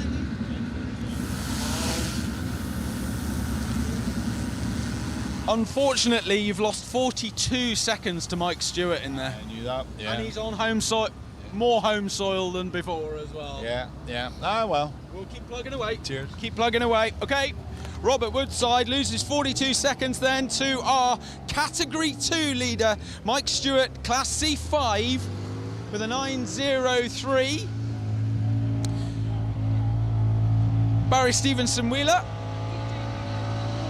Morning. We saw a little story on social of you having a few tunes to get you up the M6 last night. Nice. Was it a good trip up? Yeah, it was, to be fair, I don't think much overtook us on the way up. So, it was okay. Just about 12 when we got up, so not too bad. That is good. Yeah. So we needed his bed. Long day yesterday, wasn't it? Was it a repair the car last night, or did you do it this morning? Because I didn't think there was much to do, so we just thought we'd have a bed, and then just this morning, quick check over, bleed brakes. Just pretty much it, really. Car seems pretty sweet, to be fair. Good. Keep it going then, Baz. Thank you. Thank you very much. There you go. See, I said this morning that most people would have probably checked over the cars last night, and Baz just, dissed my rumour. Paul, good morning, good to see you. All right. A little bit further north for you, so slightly more closer to home. Yeah, no. All good? Yeah, I was a bit cautious, to be fair, I think. But yeah, a bit tricky. It wasn't as icy as I thought, to be honest. No, there was more grip, and but we're through it anyway. Yeah, I think we had a bit of a false sense of security this morning, didn't we? Yeah, we've still got a long way to go, haven't we? Yeah, thank you. Thank you, Paul. Paul Thompson, car 28. Gavin Edwards and Baz Jordan into the passage control then. Here at the end of SS13. 6 stages in total today. Gavin, good morning. Good morning. Welcome to Scotland. Yeah, we made it, thankfully. We made it. We spoke to you in March, and you got as far as Cumbria in a 4-wheel drive. We're here in Scotland in a 2-wheel drive. Bit of a difference. It is a bit of a difference, but I'm used to the 2-wheel drive more. So bit of a crap here with the 4-wheel drive, but thanks to MSL Motorsport, they've sorted the car out, and we're good to go maybe next year now. But yeah, a bit cautious in there. It was a bit of ice everywhere. It's a little bit intermittent, so I just wanted to get through that one. Been in Scotland before? No, never been in Scotland before. Enjoy. Gavin Edwards, Karen Tomlinson then. Plenty of crews, never been in Scotland before. This is new for the Roger Albert Clark Rally. We haven't used these stages before. A has been used before. Have you ever been into these southern Scotland stages like the Dalbeatties and the likes of before? I don't know. No telling. Could have been, could have not been. Do you like A though? Was that a good stage? Yeah, it was a good stage. I think, you know, we was all right. Yeah. We'll see how it was. Can't get my head round Baz Wheeler's moustache though. What's that all about? It's fairly similar to the one you're trying to grow, but yours seems to be taking a little while, Baz. I ain't grown a moustache in 61 years. Look, can't even grow it. Still got teenager acne. Get out of here. What's he like? What is he like? No two interviews with Baz Jordan are ever the same.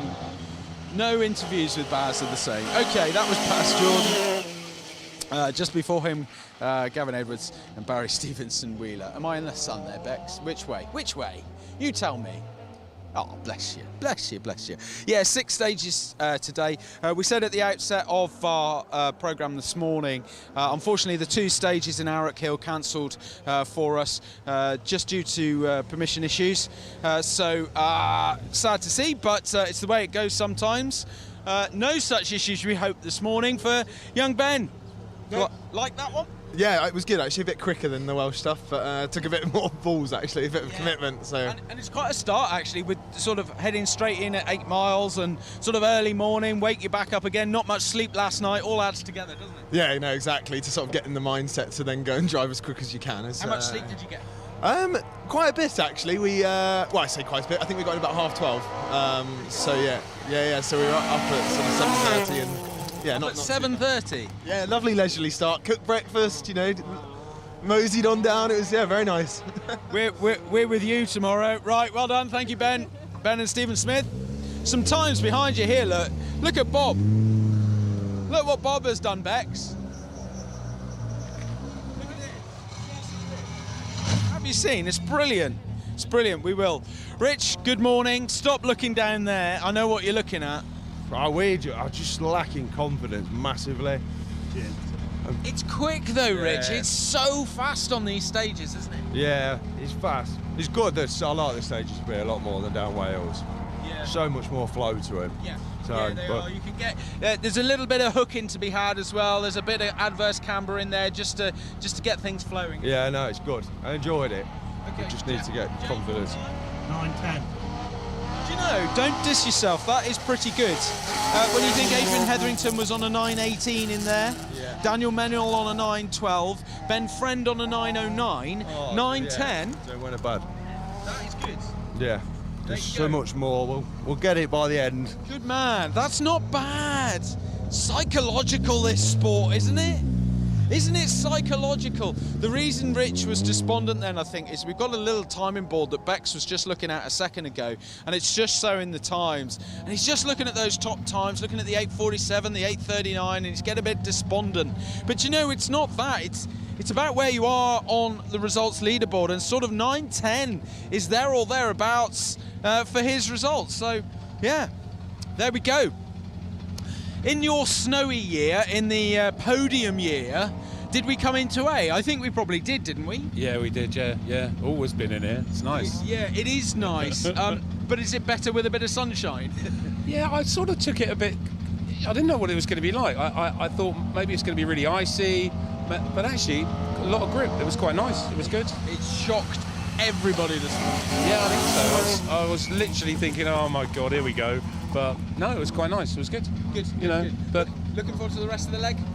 Yeah, they're getting our. We've had some issues with them changing our class. They're in the wrong class at the moment. We've been trying to get them to change it. So when we do, we're sort of fighting for a class, battle. So that'll be good fun then. Good. Okay. Get you charged up. Yeah. Okay. No problem. Andrew Haddon and Mark Crisp just wants to find out what class he's in. I don't blame him. C5. He wants to be in C5. That's where he wants to be. That's where he should be. Okay. A shout out to our organisers if they're listening. We need Andrew Haddon in C5. Bit of a cue now. Ghislaine de Mervias.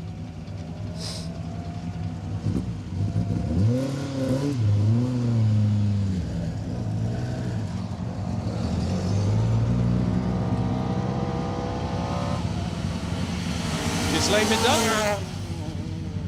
Bob's moving up. Okay.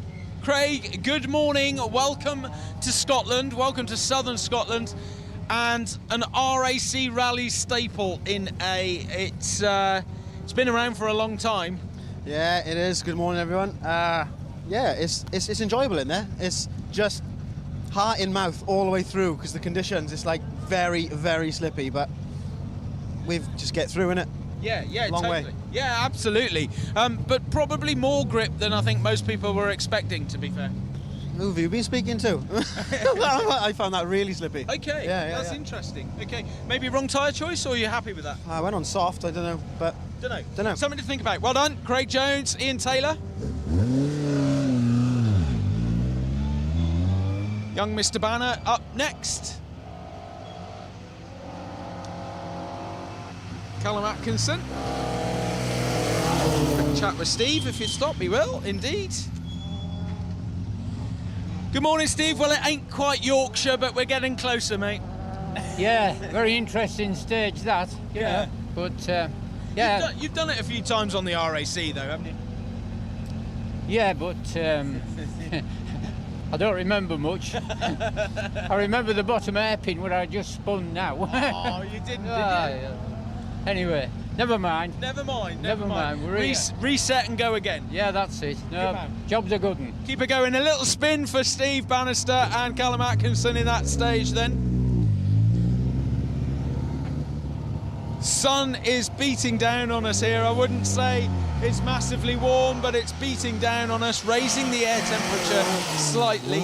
If you are joining us for the very first time, good morning and welcome to the end of the opening stage of the day. I think there could be some footage from the next stage, Loch Hallsborough, Dalbeatty, overlaid over into this. I'll find that out from our producer Wayne in a second, no doubt. But hopefully you're enjoying the coverage, whether it's in-stage action or chatting to our drivers and finding out just how they're coping with the conditions here in A this morning. A little bit more grip in there, Geraint, I think. Yeah, well, we've run super softs on the back this morning, so it's made a hell of a difference to us. We were on softs yesterday, so yeah, just finding more traction in that stage anyway. Are you going to be able to manage those over a couple of stages, change them often enough to make the most of them, do you think? We'll probably have to swap them around now for after the next stage anyway. We'll see how they look anyway first and go from there. Bit of tyre management then from Tank Davies. Out of his comfort zone, heading up into Scotland. Super softs on the rear of that Ford Escort Mark II. 8:39 is the time for Oliver Solberg through here. 8:42 for Ocean Price. That means that his lead extends to 47 seconds after today's opening stage. Third quickest through here, 8:47 for Marty McCoy. Pardon me. Third quickest through here was Barry McKenna with 8:46. Fourth quickest, 8:47 for Marty McCormack. I will give you some updated times. We'll just do that, Bex, before we speak to whoever's coming up behind us. Oliver Solberg then, 47 seconds lead. Marty McCormack in third. Jason Pritchard in fourth. Seb Perez in fifth, 5:26 down.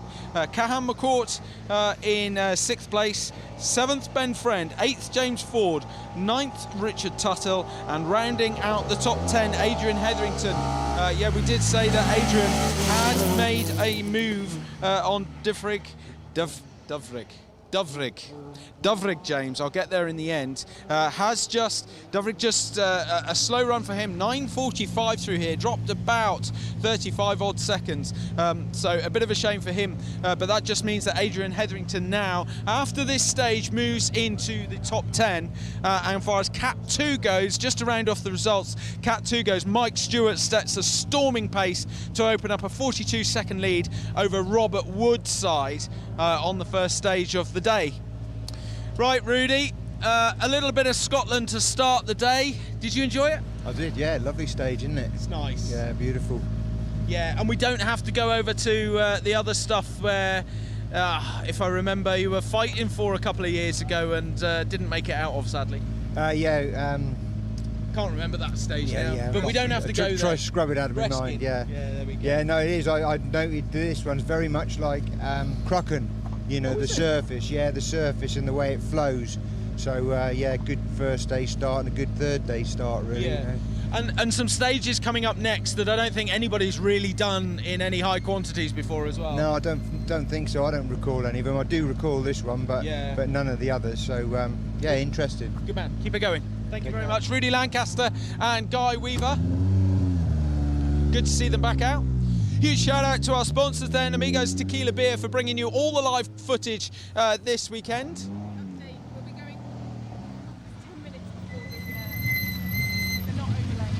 They're not overlaying. About 10 minutes before we stop. Star, thank you. Mr. Barrett, Rob, good morning. Sun is shining, beaming down on us. What can you say? What a brilliant stage. It's just a big confidence builder, that. We've really come together now after what seems like a lifetime, 10 years not been in a car. So hopefully we'll get some relatively good times in today. Yeah, it's about balancing that, isn't it? About knowing when you can push, when you can't push, and just trying to make the most of the 5 days, I guess. That's definitely the case, yeah, and how much hesitation is enough without throwing it off. So plan for today, sort of start moving up the order a bit? Do our best to try and pull a bit of time back, yeah. A man after my own heart with a CB radio as well. I was banging on about the old CB radios the other day. There's not enough radios in rallying. Well done. That's part of the commitment, though. It's a good laugh on the radios as well. Good man. We were banging on about that yesterday, the CB radios. You see the aerial on the roof there from Rob. Great way of communicating, you know. You don't have to get the phone out. You don't have to start typing something to somebody. It's just an easy way to do it. You can pick up the radio in the car. Have we got a radio? Have we got a CB in here? We haven't, no, with those luxuries for us, you see. I thought we could on a shoestring here, you see. Is that right? I thought we could have a chat to the teams. Yeah, there they are. Yeah. Good run for you through there? Yeah, just took it a bit cautious. You don't know where the ice is, but yeah, no, just all right, really. Yeah. Looking forward to today. Very different set of stages for everybody. Yeah, well, I've never done them before, so it's all a new experience for me. So you're looking forward to it. Oh, have you ever been in Scotland in general, or is it? No. Wow. No. They're beautiful. They're really nice. You'll enjoy them. Rally Virgin in Scotland. Oh, keep it going. Well done. Thank you very much.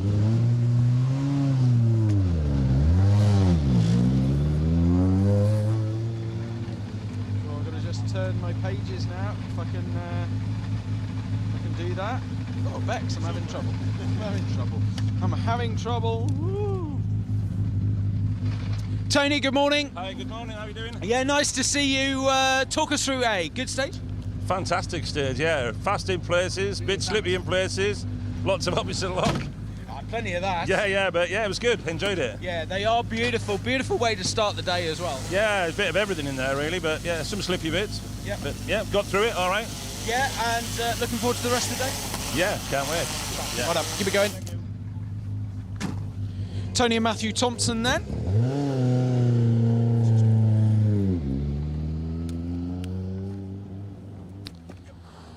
Bex, over this way. Yes. Just the sun. It's unbelievable, isn't it? We've got a... Yeah, I am quite warm. We've got a beautiful location here, right at the passage control at the end of A. It's absolutely gorgeous. We posted a story, I think it was, to Instagram a little while ago when the sun was just rising over the trees, and it was just sensational. The temperature is just starting to rise a bit, so I think tyre choice for these later crews might be a little bit skewed. It would have been quite cold, quite nippy as they'd left Carlisle this morning, -degrees. I think now the temperature's just starting to rise and might be a little bit different. Right, we're going to stay around for a little bit longer because we can afford to do that today and chat to a few of our later contenders on the road. One of which is Donald Peacock. Haven't managed to speak to Donald yet this weekend. I bet you're a little bit more glad that you're in somewhere more familiar today, Donald. I'm glad I'm back in Scotland. Oh, I bet you gave that sign a little wee kiss as you went over the border. I did. The Wales stages are so slippy. Yeah, but you enjoy them. I'm enjoying every minute of the day of it. Yeah. For there's quite a lot of people that haven't been in these stages before that are coming up today. How would you describe them? What would you sort of talk us through how they're going to be for people? They're a lot more grippier in here than what they are in Wales. Wales seems to polish up very good. They're very good in here. They're slippier. Is it fast and flowing, or is it? No, it's very fast and flowing in here. It's good. Yeah, good. Plenty of grip for these boys, so it's not like Wales where it's so polished. Yeah. Be interesting to see how everybody got on. Thanks for that insight, Donald. Thank you very much. No, you too. You too. Scottish Rally Championship regular there in Donald Peacock. And Craig in the co-driver's seat. Good to see Mr. Wallace doing the Roger Albert Clark Rally this weekend with Donald. Round about now we should be expecting, or would have been expecting, Chris Harris, but unfortunately, as Paul said a little bit earlier on, Chris Harris unfortunately not restarting this morning. That means that him and Brimwell Pierce unfortunately retiring from this year's event. Now, we haven't managed to speak to Daniel Alonso for, well, maybe a whole day actually, but it's good to know that we have stayed around to be able to speak to you. Daniel, good morning, and welcome to Scotland. Was that nice? Yes, the last day to the Super Rally, because I broke my axle, yes. And now the new rally for me, very different of the last special of the yesterday. Yes. But okay, be careful and to enjoy. And enjoying, and big smiles. Always big smiles. Sure. Well done, thank you very much. Daniel Alonso. Hugely experienced guy, that. Gravel expert, but in Citroen C3 Rally 2 machinery.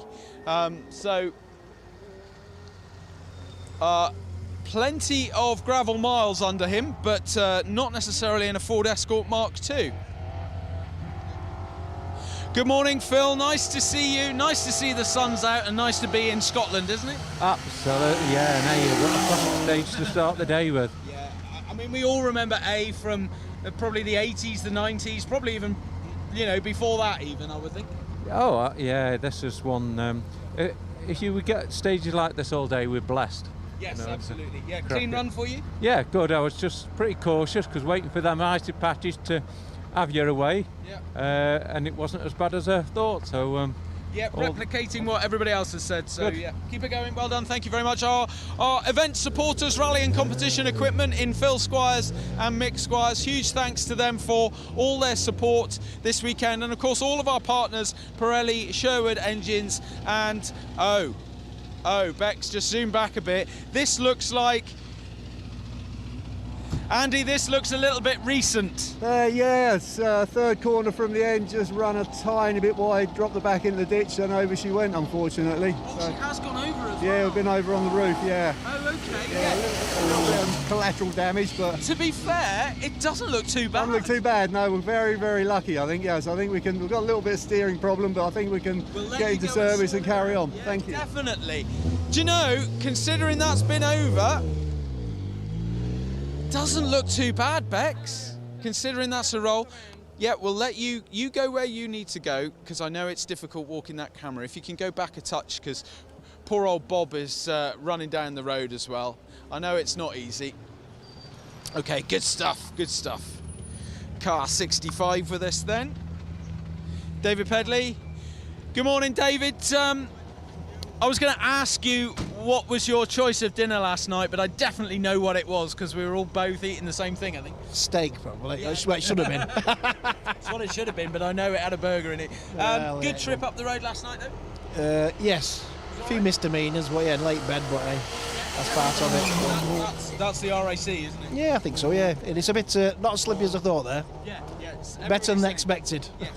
Hope the rest are the same, I guess. I'm hoping so, otherwise I'll need a new pair of underpants. Well done, keep it going. Thank you, Dave. Dave Pedley. Ken Sturdy. Or not. Alex Lee in the co-driver's seat. Right, Bex, I can't do it anymore. Thank you, Bob. I'm going to do that. I can't. Look at this. Look, I've got to do it. It's warm. Thank you. No, I'm good. Thank you very much. Thank you. We've got everything here. We've got the A team managing the passage control. Clock of the course is there. Clock of the course is there. He's on the phone. He's on the phone. Clock of the course on the phone. Everybody, best behaviour. Best behaviour. Look, the Ascona 400 is in. Exactly what we want to see. Theo Bengry, Les Forbrook. Theo, good morning. Good to see you still going. We're a little bit far from home now, though, aren't we? We are a bit. We don't want to break down now. That was a lovely stage, lovely and smooth, but it's just the sun was quite bad in our eyes, but it was a lovely stage. Yeah. Yeah. Yeah. Not as icy, I don't think, as everybody thought it was going to be. Maybe. No, it's a bit slippy in places, but it was okay. Happy enough? Yeah, fine, thanks. Good man, well done. Thank you, Theo. Good to see the car still going. I think Quick Motorsport run that car, Graham Quick.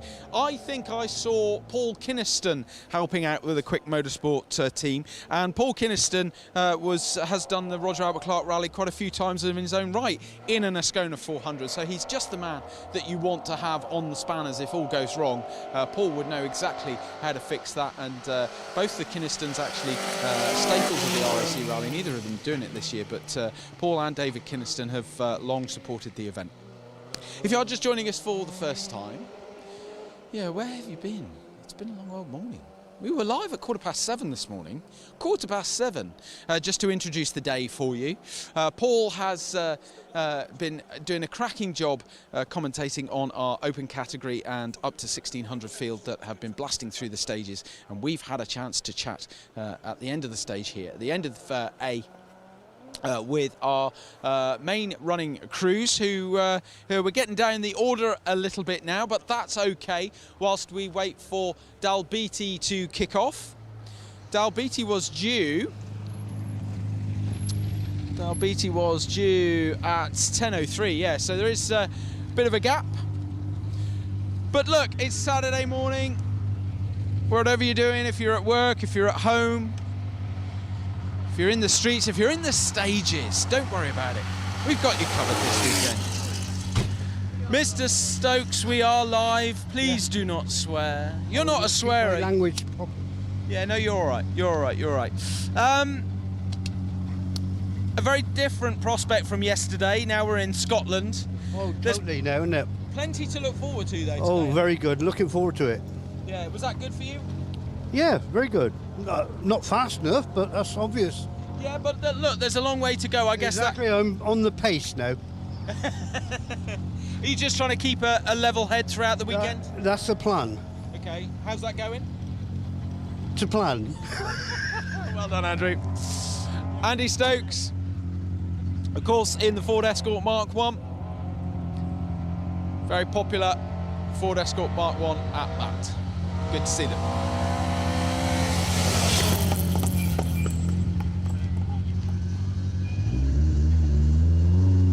Gonna have to wake up very well this morning, our crews.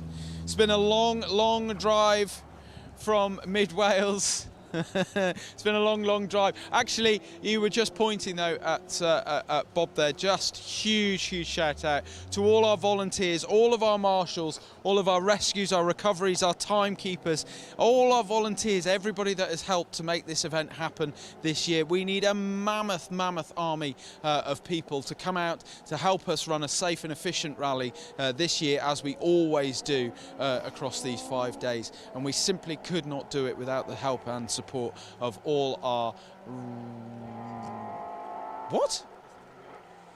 marshals. 1,600 marshals, Colin's just telling me, that we have out this weekend. Oh my gosh, that's unbelievable.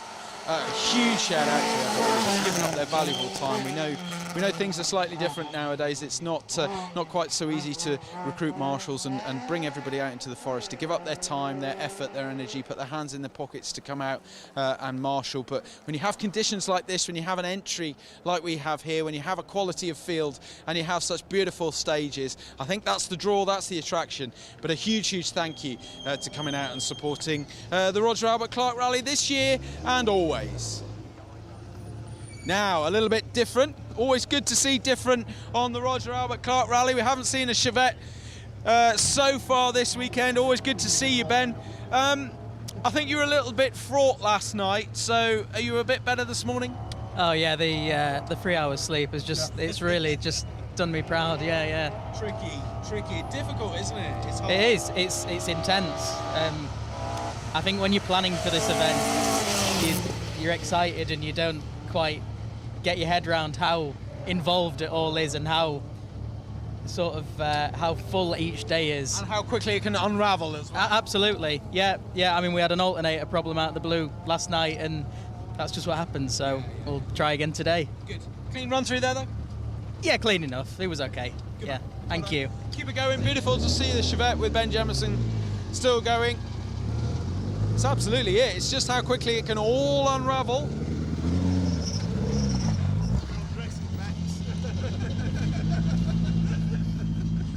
You wanted to go? Oh, you did want to speak to us, Chris. I did, only because I'm the only Chris Ingram remaining in the rally, sadly. Arguably the original Chris Ingram. This is very true, and that's exactly what I said to Chris when I spoke to him on Thursday morning. He was very kind about it. So, all good in there? Yeah, absolutely fantastic. Really enjoyed that. That was mint. Bit of a sunshine situation, but... Yeah, there's a couple that have just said that. Obviously not for the front-running crews, but it just must be that level in the sky now. It is. But anyhow, it's all the same for everybody else going through at this stage, so... Keep it going. Well done. Thank you very much, Chris Ingram and Paul Turner in the Eton yellow-coloured Mark II. He's quite right. He is the only Chris Ingram left. That TR7 V8 not making it out of Wales, unfortunately.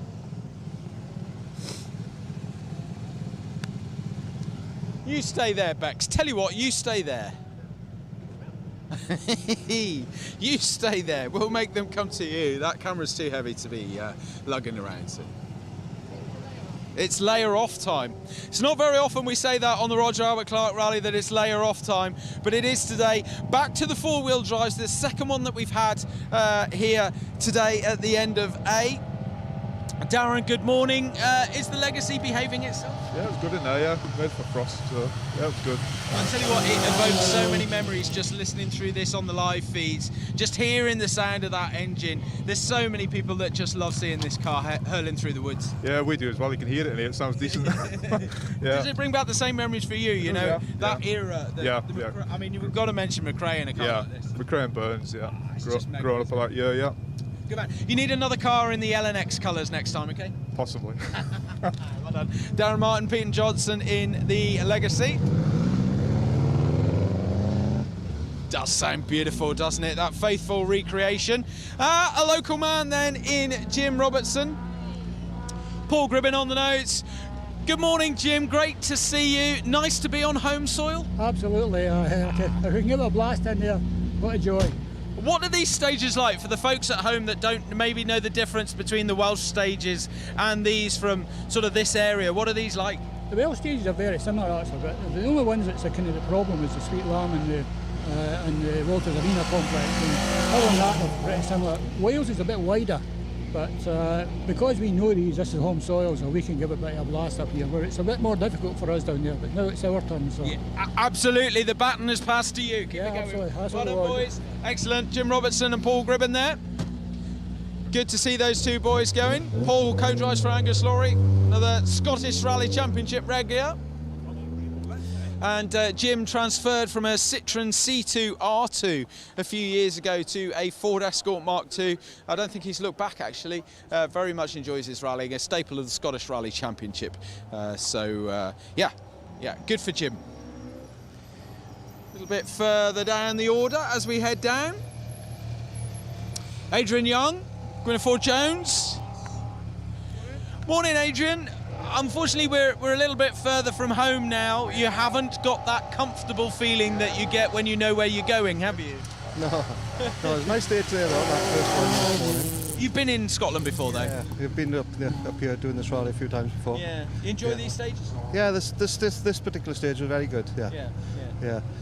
It was, we had a bit of everything in there really. We had a bit of low sun. Yes. And slippery in some places, good in other places, and then a little bit icy in a couple of places, but not many. Pretty much sums up the Roger Albert, doesn't it? Exactly, it does, yeah. We just need some hail and snow and we'd have everything. Yeah. No, it's good. Good start today. Yeah, thank you. Keep it going. Excellent stuff. Adrian Young, Gwynfor Jones. Car number 82. Good morning and welcome to our first full live broadcast of the day. Hope you're enjoying the stage side coverage. Hope you're enjoying these stage end interviews. This should set you up for the day. We are going to be live throughout Saturday actually, so you're not going to miss too much today. If you didn't already spot it, we have got 2 stage cancellations today, which I'm sure you know about already. Arrett Hill 1 and Arrett Hill 2. That has just altered the timing slightly, but you should be right if you look at our Facebook page or our Twitter feed. You should be able to see the updated time schedule for our live broadcast. Yeah, I think the next broadcast is about 1 o'clock, I think, and then 3 o'clock, and then we do the last one, I think, at the end of Glencaird Hill, I think is the one that we're going to try and do. That's 5 o'clock. 5 o'clock somewhere. Sold. That's sold. Is it sold? Why is it sold? Dave, why does it say sold on the front of your car? There's always, it's in yet, but there's always somebody who might want to put an offer in. Is there somebody with a house somewhere that thought they'd sold their house last night and come out and the sign's gone? You never know, do you? You never know. A good run through there? Yeah, good run, bit slippy, but good. Yeah. What's the idea behind that? Just cooling? No, to keep it warmer. It's running too cold. Is it? Yeah. Aren't we all? Aren't we? Aren't we? Although it's not too bad now. Yeah, you've got somebody to cuddle, you're all right. Oh, bless you. I'm not cuddling him. So have you.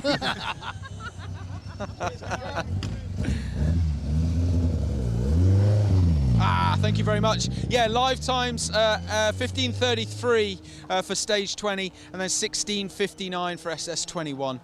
Thank you for that. That just affirms what time those stages are going to be running. A little bit later on, there was a planned 72 miles in today's loop. We're down to about 55, I suppose, somewhere around that, just due to those cancellations. But heading into Dalbeatty A and Glen Gap, all of those southern Scotland stages, SS15 to SS22. Tomorrow we head to Northern Kielder and we have stages such as Kershup and Harwood, 88 miles, longest leg of the rally tomorrow, and then we round off the weekend, or the week I suppose, 76 miles of Kielder's finest, and of course finishing off with that 33 miles of the final stage of the rally, the big one. That should be very interesting indeed. You can take that piece of paper, thanks Bex, in your pocket. Easier said than done. Mr. Hemingway's here. Good to see you, Dave. We paparazzi'd you on the way up the M6 last night. We did that, yeah, we saw that, yeah. There was a bit of a sort of a bit of a road trip for everybody last night. Was it okay for you? The road trip, well, yeah, but we'd bent suspension in last stage, about 2.5 hours into last stage, so we had a long night when we got to Carlisle. So what did you do? I've been trying to figure out what most people did last night. Did you come and try and repair it before you went to bed? We did, yeah. What time did you get done? We were in bed for 3:15. Too bad. So you got to Carlisle, what, 1 o'clock-ish? It was about 12:30, yeah, something like 12, 1 o'clock, yeah. It's not too bad, to be fair. Yeah. Complete front suspension rebuild, so yeah, lads are good. I was going to say, boys did a good job. Boys did a good job, yeah, and yeah, not too late at night, really. Excellent. Keep it going. Well done. Give us the chimes as you go away for us. All the. Yeah, of course you will. Thank you very much, Dave Hemingway, Simon Ashton. Famous for one thing on this rally, doing them all.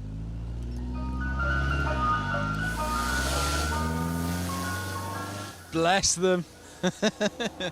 Always done the same. Right, now, here we go. Aaron McClure and Simon Taylor. Great to see these two guys at the end of A. As it's been an awful long time since I've managed to interview you at the end of a stage. I'm quite giddy myself, to be honest. Yeah, it seems like it's been a lifetime since we've been out on the stages. We haven't yet spoke to you this weekend, so give us sum it up for us so far. Yeah, we're a challenging weekend, let's say. We had a gearbox failure on day 1, stage 3, so we missed a few stages. The lads managed to get us back out for the last stage of the day. The spare gearbox just isn't quite what we need compared to the original, but we're struggling for grip a little bit, and then we've just done over half the stage with a rear puncher in there, so. I can smell it. Have you changed it already? No, there's nowhere to stop up there, so we're going to go down here and do it. Let you go. Unlucky with that one. A puncture for Aaron McClure and Simon Taylor. Well, look, it is the Roger Albert Clark Rally. It's long. There's plenty to talk about. Gearbox change and a puncture. It could be far, far worse. Eddie O'Donnell and Cammy Fair. Morning, Eddie. Morning. Good to see you. I bet you're happy to be back across the border, aren't you? Back in Scotland, sun shines out for you all. It's just like this on Mull now, I've heard. As I. Yeah. There's always sun above the clouds. Yeah, absolutely. Good run through there? A bit cautious at the start, but I'm sure most people were just unsure of the surface of ice or that, but it was fine. It was good. Good. Looking forward to the rest of the stages today? Yeah, sure are. Don't blame me. Yep. Well, keep it going. Eddie O'Donnell and Cameron Fair.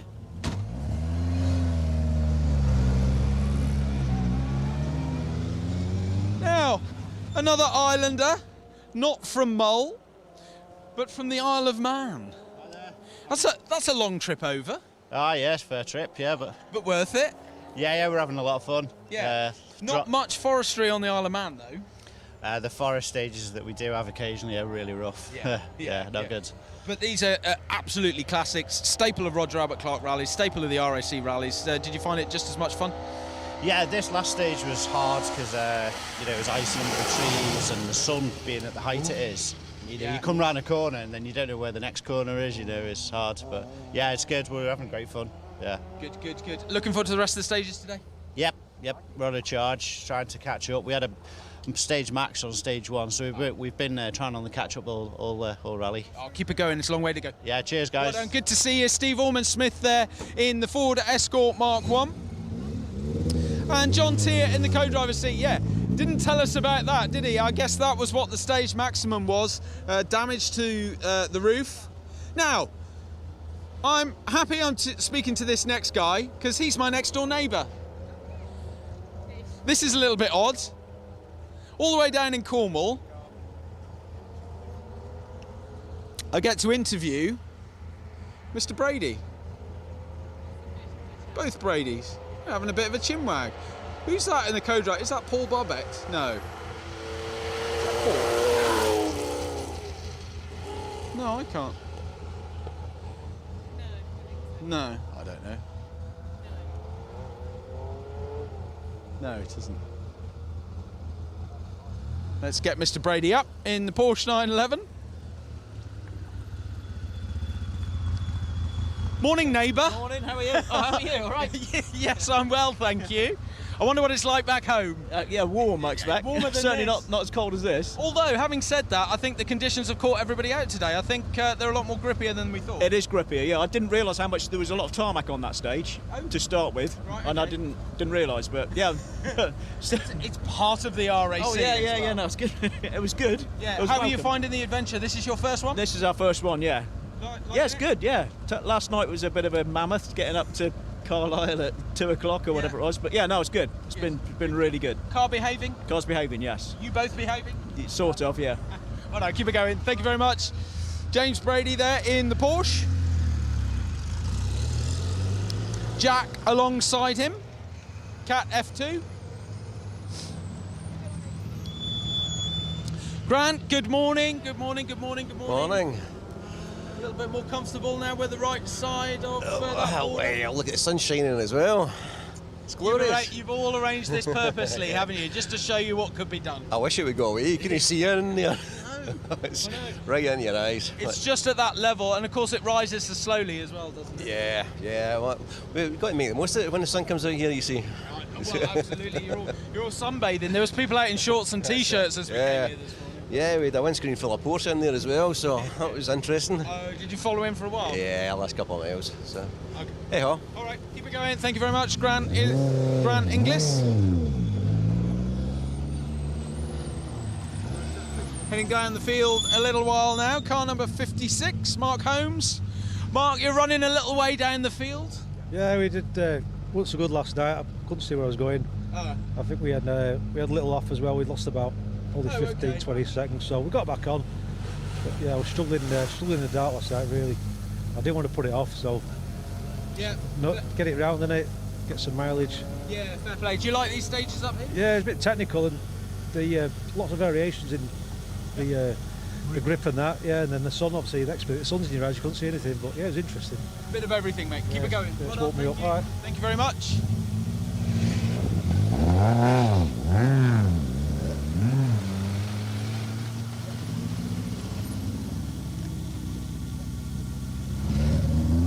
Quickly chat to Bart before he runs off. Haven't managed to speak to him yet this weekend. Good to see you finally. Good morning, how are you? Bart, you've done the Roger Albert Clark Rally before, haven't you? This is the fourth time. I was going to say it was at least 3 times. I was going to say. How are you finding this edition? Well, the weather conditions are just amazing. Wales was beautiful, and today is a beautiful day, and we're just enjoying the countryside. Have you got time to look at the countryside? Well, it is. Yeah, we have lots of time, and sometimes we get stuck. So this is we did 4 ditches yesterday. Oh. How did you find them all? Well, the spectators were very helpful. So we're always enjoying ourselves. Good man, keep it going. Okay. Good to see you all. Thanks, well man. done. Thank you very much. Bart Jandik and Egbert Kolvort. I apologise for that. I apologise for that really terrible description of Bart's last name, but it's just something you've got to do sometimes, Paul. You've just got to throw yourself in and hope you get it right. It's all very well, isn't it, trying to read the entry list in advance and learning the names. There's always one you miss, isn't there? And I've done that a couple of times this weekend. So we are about to have the main field through the next stage. Dalbeattie, we've got a stoppage and a bit of a gap in this stage now, but we've got some good reactions there. Interestingly, this stage has caught out the people I thought would actually go very well through here, particularly Steve Bannister. I thought he'd get a charge on through here, but he struggled, didn't he? Yeah, it did. A little spin at a hairpin at the bottom. He said, it's just one of those things, you know, when you think you know a stage quite well, you can be a little bit overconfident. You can be, you know, you think you can have that breaking point another 10 yards further down the road and you can come a little bit unstuck. It's just one of those things. And, you know, we're not in Yorkshire, so Banner's on the back foot a little bit. This is not far from Yorkshire for Banner. He likes these stages, but interestingly, maybe he was listening to what I was saying earlier about the stages not being quite as slippery as they look from the picture postcard point of view. I'm not sure he tunes in the queue like some people, though. Matthew Robinson and Sam Collis have, yeah, absolute heroes. They've made it here. And they've got the car fixed, despite the untimely end for their Hitachi microwave. Well, yeah, I saw that on social media as well. They were devastated by that. You see it on the rally report last night, Sam's lament for the microwave. I mean, I do feel for them. My commiserations go out to all their friends and family. I know Sam very well, and I can't imagine what he'll do without a microwave in his life. I'm sure that before long he'll feel he can replace the Hitachi microwave. He's got a kettle, he's got pot noodles. So we're going to have the main field through the next stage, Dalbeattie, very shortly, and we've got some stunning shots lined up for you there. We've got some good reactions there from our crews through this first stage of the day. We're going to be around about halfway through the mileage when we get to the end of today, and it's incredible to think we've still got all that again to go. Yeah, biggest day tomorrow, 88 miles. That's what, 2.5 national rallies on a poor day, I suppose. 2.5 national rallies in one day. But not only that, we're in North Kielder. You just that one word, Kielder, just should invoke fear into everybody, and it's just, you know, that's what it's like. Kershup, Harwood, stages of classic Roger Albert Clark rally, classic RAC rallies. Stages we grew up listening to the names of on the TV, having breakfast, and it's on in the TV in the background, and then we go to even more, just as iconic stages on Monday. Yeah, and that's the great thing, you know, whether you're sort of my age, whether you're your age, whether you're older, if you're 60, 70. How old are you, Matt? I'm 44. So for me, though, for those names are sort of, as I've said before, the Sierra, Sapphire, Cosworth, the Legacy era, so the McRae, the Burns, that kind of era, I guess. But for another generation, that could mean a whole different set of memories that pop up when you invoke those names, those stage names. And that's the beauty about this event. It does just pick off a little bit of everybody's memories and excitement and passion in the sport. That's beautiful. It's really good. You have had a very easy paper round, sir. Harsh. The easy paper round. I think that's a compliment. Thank you. If it was a hard paper round, you'd have more wrinkles. Yeah, but it's the hat, you see. If I took this off, then all my secrets would come unravelled, wouldn't they? Bex is enjoying herself behind the camera now with that one. You mentioned Richard Burns, and earlier on we had two conflicting messages that were sort of popping up to me, and actually it turns out, of course, he won the World Championship on the very same day that, very sadly, 4 years later he would pass away. So that was this day. That was this day in 2001 and 2005. That is an incredible day to be marking here at the Roger Albert Clark Rally, and we will do that on the RAC Rally Report show later on. Yeah, a big day for our sport. Right, we have to change the batteries on the camera that we're using for the audio, so we will just maintain a bit of radio silence now before we get the main field back into that next stage, Dalbeattie. So bear with us. We'll leave the shots of that beautiful stage with you, but for now, thank you to Matt Cotton and Bex Hinton. Where are you next?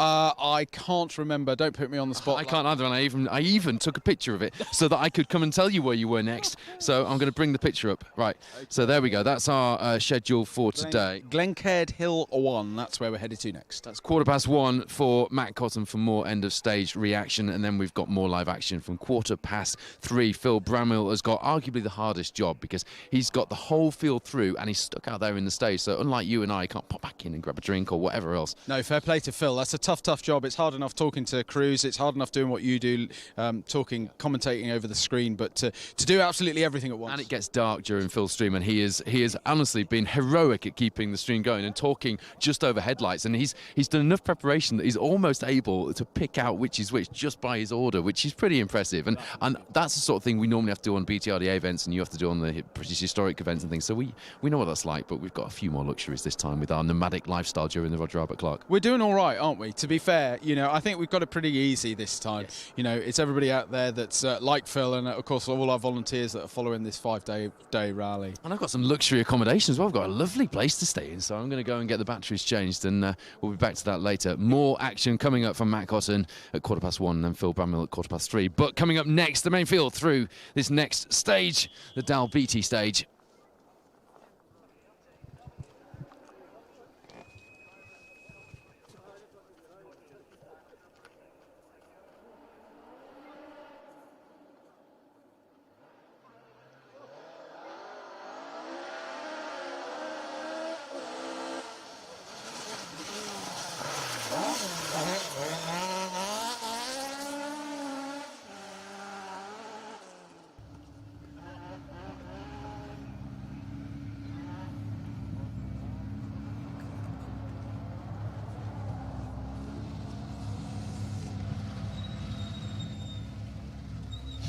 There we go then. You've had Oliver Solberg through that first stage of the day. He pulled out another 3 seconds over Osian Price in the first stage of the day here in A Forest. What can he do in that Dalbeattie stage? 44 seconds was the advantage overnight. You can tell, given the pace of that Monster Energy Mark II Escort, the Viking Motorsport Escort of Oliver Solberg and Elliot Evanson, you can tell that Osian is on a big charge with Rodri Evans alongside. I'll tell you that because it was only 3 seconds pulled out of this opening stage of the day. Osian Price, Rodri Evans, you can see they're pushing on, and you can also see the spectators enjoying the action there in this second stage. Hardy folk, rally spectators, if you're a casual observer joining us this weekend, and we've got the audience numbers to suggest that we might just have a few casual observers as well as hardened rally fans, and you're very welcome. We're delighted to have you. Rally fans standing out in these sorts of conditions, although it could be a lot worse because we could have rain, snow, and a whole load of other things, as well as the cold weather. -4 coming to this stage this morning. Producer Wayne has finally put the heating on in the studio, which I'm delighted about. Been waiting for that all morning. So 47 seconds the advantage of Oliver Solberg, out in the lead of the Roger Albert Clark as things stand. Martin McCormack standing firm. He's hanging on to Osian's pace in third place. 1 minute 57, the gap between the two, not far off what it was coming into the first stage here in Scotland on day 3. Jason Pritchard, Phil Clark, again, these guys, their pace is all on a par.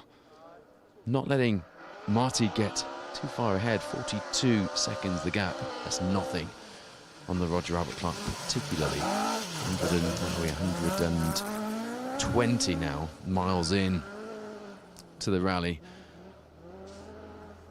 McCormack, don't forget, was on the ragged edge coming through this first stage of the day. Looks a little smoother through Dalbeatty, but still looks quick, doesn't he? We've talked game plans a lot. That little yump there, quite unsettling under braking, particularly for the top of our leaderboard, who are really pushing on. And boy, do they need to. We've talked game plans a fair bit, right from the pre-rally forum, actually. And Marty McCormack, and that McCormack drilling Mark II Escort that you've seen through the stage there before, Jason Pritchard, he must have, I'd say, a slightly different game plan, even if psychologically to the other guys. He was telling us in the town centre start in Carmarthen, you saw the interview on the RAC Rally Report show the other night, that, you know what, he's won this event 3 times. He's got nothing left to prove.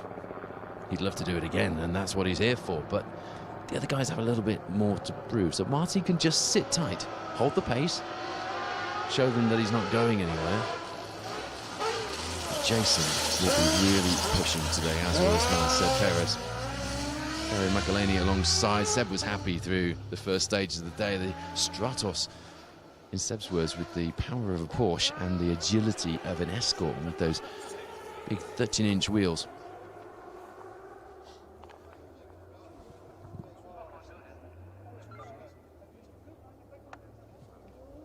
You can see it's a bit of a handful over the bumpier, twisty, slippery sections of this stage compared to the Escorts. Let's not forget how light that Stratos is and how nimble with its short body.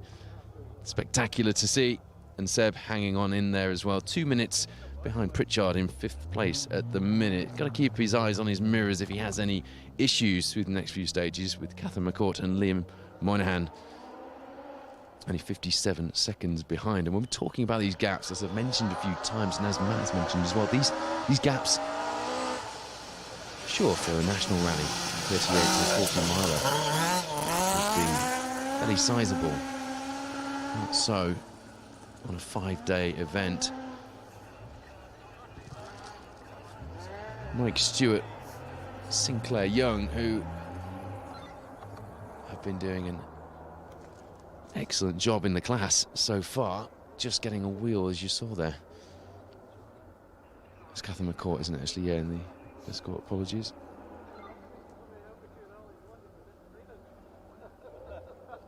It's getting a wheel in the undergrowth there.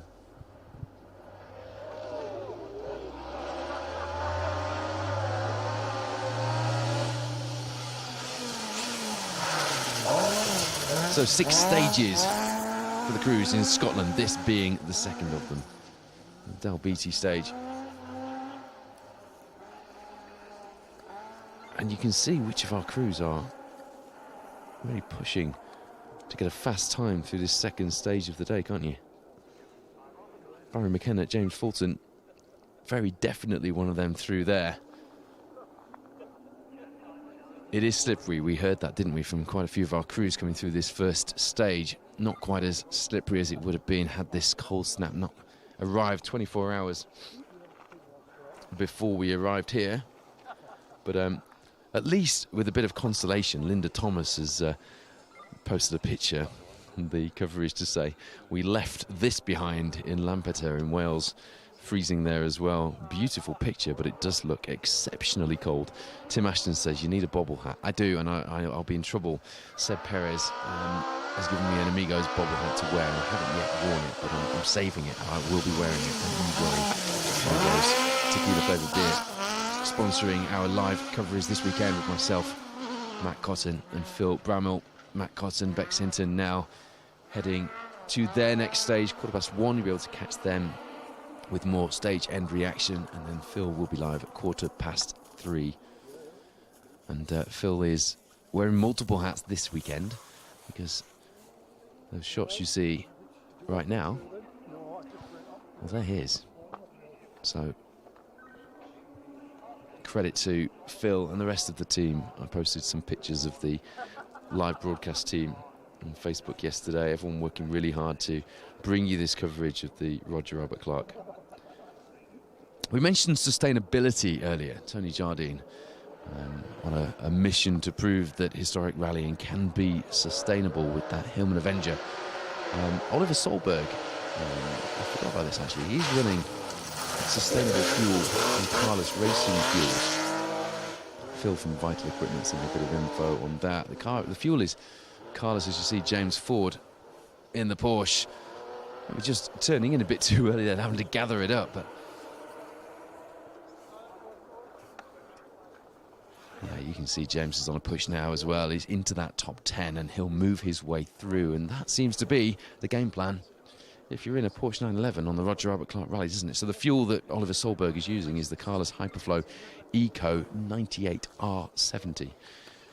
But what you need to know is it reduces greenhouse gases by 50%, and it's also a direct replacement for traditional fuel. So I think this is where the future of rallying and the future of motoring is. I think that's where we need to be focusing our attention. Electric cars will always have their place in a certain layer of the motoring infrastructure, but I think these fuels are where the future is. And I did mention Zero Petroleum earlier as well. There are a few coming out and a few on development as well.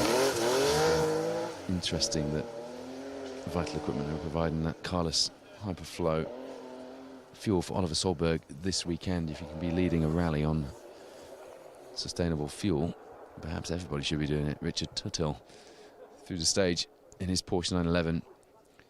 It's interesting to talk to competitors like Richard who have done this rally before, but have also done far more grueling rallies, such as the Safari, or you know, equally grueling rallies. And we've got competitors here who've done the Silver Fern as well. And we had the rally manager for the Silver Fern joining us here at the Roger Albert Clark rally on the first day, having a look around and meeting Colin Heppenstall and his team. Lots of synergies between these two events, and indeed they share some competitors. If you're just tuned in, welcome to the Roger Albert Clark live rally coverage. This is the second stage of the third day. 56 miles today, 6 stages in Scotland, starting with New Forest and Del Beatty.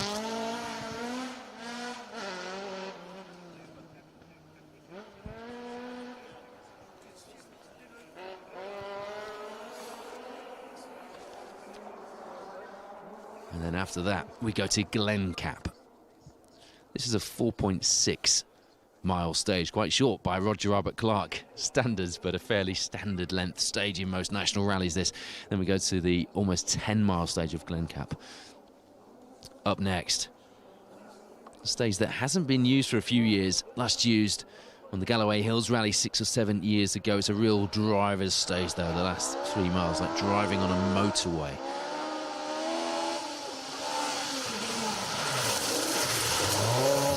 For a while, the road quality will be good, but it will be fairly green, I would have thought. We won't have live stage action in that Glen Cap stage, but we will have reaction at the end on the Roger Albert Clark Facebook page. Don't forget, by the way, if you want to make sure you don't miss a thing this weekend, we've queued all of the live programs up on the Special Stage YouTube page, so all you have to do is click subscribe, and you can even once you click on one, you can even be notified in consecutive order. It'll line up your next stage for you, so there's no excuse not to catch plenty of action as we go across this weekend and into Monday, the final day of the Roger Albert Clark. 33 or 31 stages there'll be today. We get through to Monday. what an adventure it has been. So times through. Stage 15 from A. I haven't got any times yet for Dalbeatty, but as soon as we do, I will give you an update. We've had the Category 1, Category 2 cars through there, haven't we? Some of the open class as well. Neil Weaver, Jack Morton still on a big push. He looked happy coming through there, actually. You can always tell when a rally driver's happy. They give you a thumbs up and a wave at the end of the stage. I wonder who that is. Being dropped off by helicopter here at the Roger Albert Clark Rally. Be a nice way to watch the stages, wouldn't it? But I tell you what, you wouldn't get much of a better view than the views that we're giving you from our drone team at that second stage of the day, would you?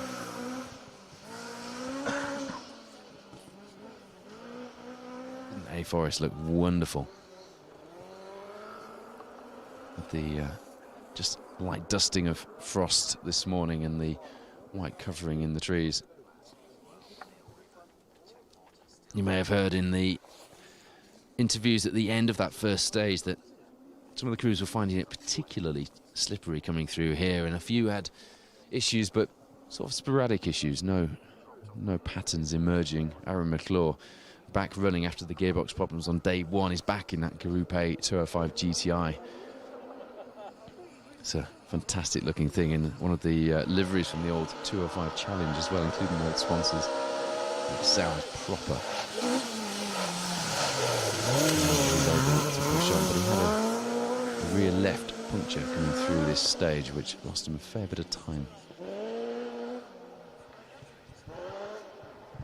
Robbo and Sambo then back in the rally and back on a charge. Their tracker appeared on the M6 near Penrith yesterday, and we realised they were coming back out rallying. Such is the unique nature of the RAC rally. Have an issue on day one, take the car home, get it fixed, put a new engine in if you have to, and then come out fighting for day 3, 4 and 5. And they have made clear their intent, and that is to win that big 39 mile stage through Pundershaw on Monday. There was a car having its engine changed yesterday, and I'm trying to remember who it was that had their engine changed overnight. Oh, Chris Helling in the Golf, yeah. Chris Helling's in that Mark 1 Golf GTI. Was at Melbourne Evans Motorsport overnight having a new engine. That's right. And Andrew Sankey had posted to say that the head gasket was sorted on their Escort. So they were leaving for Carlisle. Wow, very late last night, or should I say very early this morning. So some crews getting more sleep than others, but it's all part of the adventure, but we can hardly complain.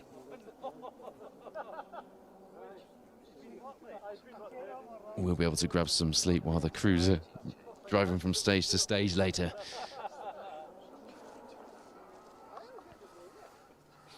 Tomorrow then, as Matt mentioned, we're into the north of Kielder. Some classic stages that roll off the tongue if you've been watching RAC rally coverage as long as we have. Kershup kicks us off. Over 60 miles. It hasn't been used for 2 years, that stage. It's been completely resurfaced. It is in beautiful condition. And then a new stage that the organisers have called Mount Common follows that. Now, the first 3.5 miles of that have never been rallied before. That's another 16-mile stage as well. 88 stage miles tomorrow, the longest leg of the rally. 88 stage miles. The longest you get in a national rally these days will be about 44 stage miles. It's exactly double that. It's an incredible challenge, and on top of the 170 or so miles that our competitors will have completed up until that point. It starts to give you a feeling of just how monumental the scale of this Roger Albert Clark Challenge really is.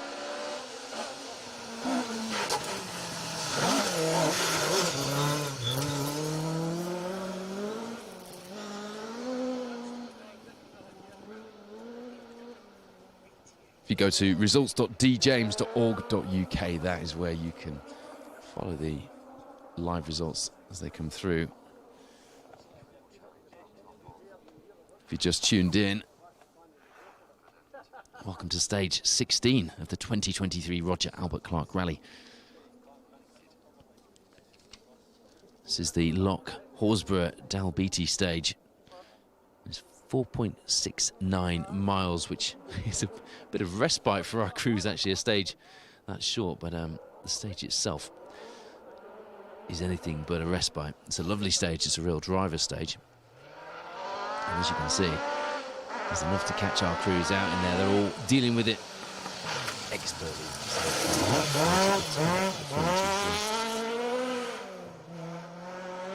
It's taking shape, isn't it? I'm going to refresh the results, see if I can bring you the overall leaderboard. I'm struggling whether it's our signal or the results. I'm not entirely sure. Yeah, we've got some times in now. So, interestingly, Ocean Price, Rhodri Evans have taken 5 seconds back there from Oliver Solberg. The fight, it would seem, is very much on. Ocean very much staying within grasping distance then and showing that the pace is there. And he's not going to get Oliver get away too far. 42 seconds really is nothing. Jason Pritchard is now taking 3rd place, although, just looking at that, I'm not sure that that tells the full story. Because Martin McCormack appears to be missing a time. Oh, no.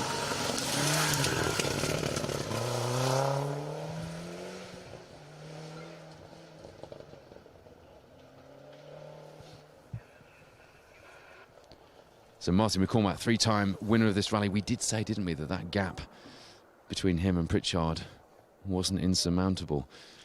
I should imagine a combination of Pritchard's pace and McCormack probably having some kind of issue in there. We saw him pushing on really hard. Maybe just a little bit too ragged. We'll find out later whether there was an issue there, but Pritchard and McCormack now level on times. 42 seconds, I think, was the gap, wasn't it?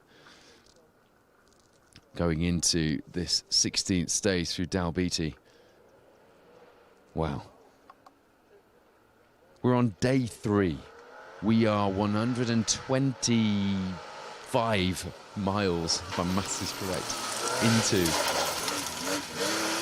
the Roger Albert Clark Rally.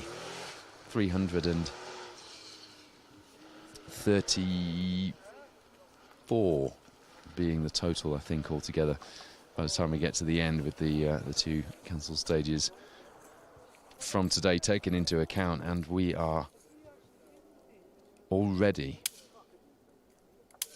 staring down the barrel of what looks to be a battle that's going to rage. Now we just pray that these crews and these cars can remain reliable and give us that battle right through to the final miles of the RAC. Oliver Solberg, Elliot Edmondson out in front, 42 seconds. They lost 5 in this 2nd stage of the day. Ocean Price, Rhodri Evans are on a big push. They were in the fight for victory last time in 2021. It all went wrong on the final day. They know what that feels like. They've got to get their welly down now. They've got to make sure that they put themselves in the best possible position for a charge on that lead, and they're doing that, aren't they? Jason Pritchard, Phil Clark overhauling that final podium position from Marty McCormack and Barney Mitchell. Dead level on times, 3rd and 4th. Another tie in the leaderboard, inside the top 10 in the podium positions here on day 3. Seb Perez, Gary McElhaney still holding firm, just over 2 minutes behind McCormack and Mitchell in that Amigos tequila flavoured beers Lancia Stratos. Catherine McCourt, Liam Moynihan, 6th place. Just over a minute, in fact, exactly behind Perez. And you've got Ben Friend and Cliff Simmons still in 7th place, doing a great job of staying within reaching distance, almost touching distance. That yellow Escort up ahead. 13 seconds the gap there. James Ford, Neil Shanks, I told you they were coming on strong. They're just 12 behind. That's getting close, isn't it? Really close. And Richard Tuttle, Stefan Prevost in 9th, only 35 behind the Porsche Carrera RS of James Ford. Rounding out the top 10 now then, Adrian Hetherington, Ronan O'Neill. They're a minute and 21 back. Still not a massive gap at this stage on the RAC. Just looking back through the top 20.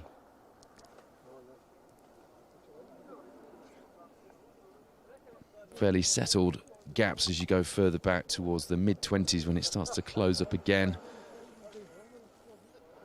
Martin Linden, Richard Forcell really coming on strong now. In category 1 in that Volvo PV544 Sport, the 27th overall. They're only 29 seconds off the category 2 escort of Alan Kitson and John Roberts in 26th position. Themselves only half a minute back from the Class 4. Class 4A, isn't it? Vauxhall Nova of Mark and Andrew Constantine within touching distance of the 90s, you might say. That battle of the East Yorkshire crews between Stuart Carris, Linda Carris, Dave Watkins and Dave Shepherd is still roughly where it was coming into today in Scotland. 54 seconds, that gap. And as you might expect, Neil Weaver, Jack Morton still out in the lead of the Open Rally, and that is a substantial lead now, over 8 minutes. Neil still pushing on. I saw him through that first stage of the morning, didn't we, here in A Forest. But you might argue, doesn't necessarily need to.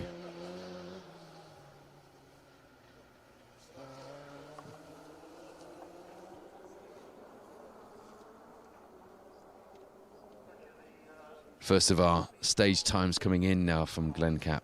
First run through there this afternoon.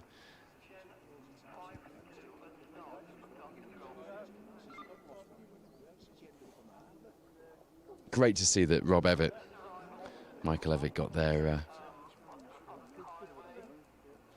Marina TC Unipart works liveried car running again after that problem with the rear axle when we caught up with them on day 1. Was that really day 1? It feels like a long time ago now, doesn't it? The rear axle was hanging out the back of that thing, and we had to borrow some parts and go and find some tools to be able to put the thing back together and weld it all up and put it back in the car. But Rob seemed fairly quietly confident. He's done a number of these events before. He's also done the original RAC. In fact, in 1988, when all the Vauxhall Astras went through the water splash at Weston Park and ended up parked by the side, including Formula 1 driver Derek Bell, Rob Evatt was in a private Astra, and he was seconded, shall we say, by the Works Vauxhall team, because he was the only Astra running. They didn't have any Works ones, so they said, would you like to be a Works rally driver for the day? Not sure whether he managed to put a bill in. Didn't quite get as far as asking him that, but what a fantastic story. Watching the Works Vauxhall team coming down the road. Such was, you know, production spec rallying in those days, and that's this kind of magic and the kind of stories that this event now evokes. The Roger Albert Clark Rally. Baz Jordan through in his car prep escort, followed by Richard Jordan, James Grattan Smith, getting the confidence back in the car now after that big crash on the Woodpecker. James having to have some hospital treatment during his recovery after that one. Always good to see crews back out after such an accident and brimming with confidence after just finding their feet in the first. Well, actually, it only took him really the first day, didn't it? And then Richard was on the pace. But it very much was a case of we need to do the RAC. All sorts of stories like that through the year. Trials and tribulations. People planning their entire year and hanging so much on getting to the start line of this event, and then the mission brief changes. It's all about getting to the finish of the event. And Ghislain Demavius there in the Mark II, Father Gregoire de Mavius, in the Group B Celica, which you can't miss because it says Group B, in the words of Tony the Tiger almost on the registration plate of that glorious looking and sounding Celica. They're very much a fan favourite, that car, like the Lancia Stratos. And Gillan was just struggling in the first day. He wasn't happy when he got to the final time control in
that stage.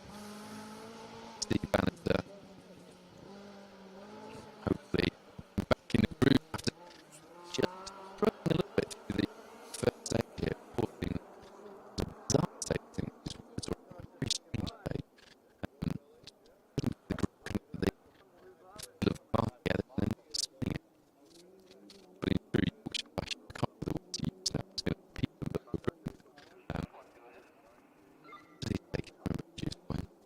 very Yorkshire expression used for get on some copies from our student colleagues earlier this year for a very special reason for Jonathan Flynn, the author of a number of rap books. Most recently, the Yorkshire Rap Math, which they fantastic, were all sold out and like to say, but if you want copies, it's a bit useful. Still, just to find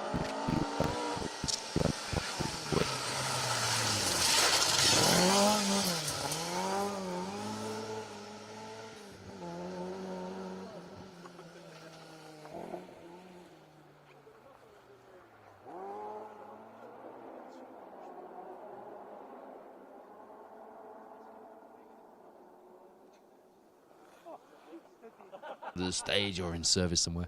Remy Thomason, Christopher Davies in their Mark I Escort RS 2000, flinging that around. You can see exactly what I said earlier when we looked at the scenes from this second stage. I know you didn't get to see it earlier on, but when we saw the camera being set up, it was white over like the A Forest stage was this morning, with that frost from the early morning still sitting there. The forest unused for a couple of years, albeit it's had rally traffic through during the setup phase, of course. And you can see it's looking far more normal conditions there. If you glanced at that now, you wouldn't necessarily think winter postcard conditions, would you? And that's what we mentioned. The grip should not be that bad, particularly for these guys who've already had a field of cars through that stage. And the sun is out, as Matt mentioned. It was quite pleasant in the sunshine, albeit still very cold underfoot, and not great for keeping the feeling in your finger ends, but not far off ideal conditions. Certainly the best anybody could have expected after Storm Arwen battered this region in 2021 and saw crews having to sleep in their cars.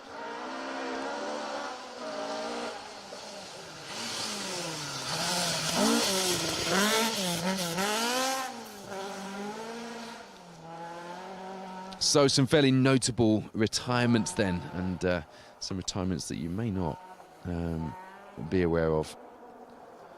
Some who have rejoined in Super Rally, but Chris Meek, Nola Sullivan were not one of those. They had just problems from the start, showed their pace in the very early stages of the rally, but a problem with puncture and then a problem with the engine. Did their very best, and we saw excruciating scenes of Chris trying to get the car bump started through the stage. It wasn't to be. The engine damage was too terminal. Roger Tillman, Patrick Walsh, though, mechanical failure for them before they even reached our first camera in stage one, which is actually even more gutting for us, because we would have loved to have got a shot of Roger and Patrick to at least put in the rally report highlights package that we did yesterday. Alas, we just didn't have it, and frustrating that we lost him from last year's Roger Albert Clark rally, having been pushing so hard to an accident this year. It was mechanical failure, but so early on it really is a painful experience, and one that I can sympathise with, having been there myself. Chris Ingram, Hannah McKillop, mechanical for them as well. It was a case of a few niggly issues on that brand new out of the box car, and you know, having thought about it long and hard, discretion was the better part of valour, as David Appleby Engineering continued to develop that car. But I think it's shown its teeth, hasn't it? And I think, you know, Chris put up on his own Facebook page some pictures of the car and just said, "We'll be back."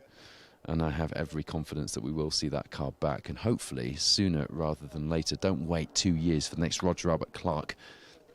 David Appleby Engineering, let's get some of those works spec TR7s out competing. Let's mix them in with the Escorts and the Fiat 131s and the Porsche 911s that compete so brilliantly at the head of our historic rallying fields.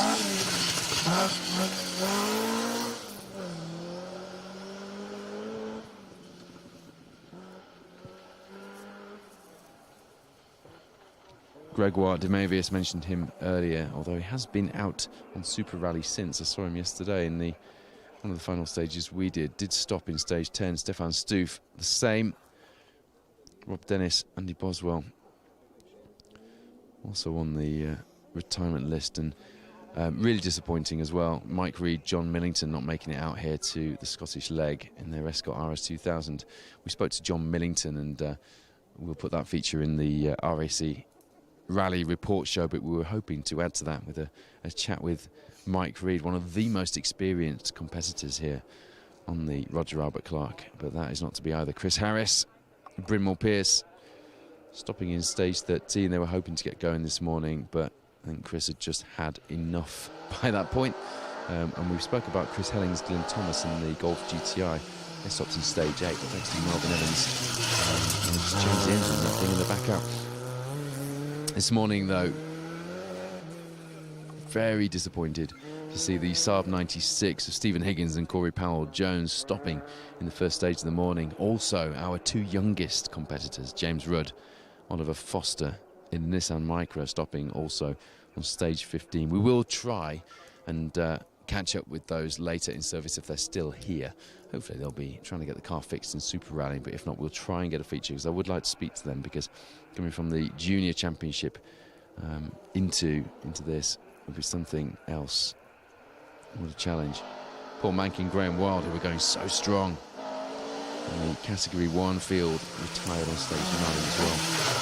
And Paul Rawson and Mike Curry stopping this morning as well. It doesn't say why on retirements list. I was hoping to catch up with Paul, who'd been going really well in that little Category 2 Mark 1 Escort. It was actually Paul's 62nd birthday on Thursday. What a way to celebrate. Let's open up our 2023 Roger Albert Clark Rally campaign with a birthday party in the service area, but unfortunately it was cut short due to oil pressure issues on the Escort, which needed sorting out. So they had a quick bit of birthday cake, lit the candles. Well, I don't think they got that chance to light the candles actually before the service crew found that there was a problem with the oil pressure, and it was all hands on deck. And sadly, it looks like that may have been a short-lived adventure since then.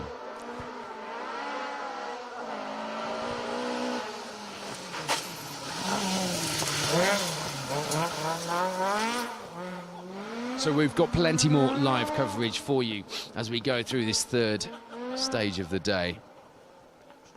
Sorry, third day. As we go into the third stage.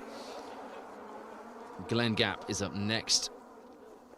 And we've got another 3 stages this afternoon for you as well.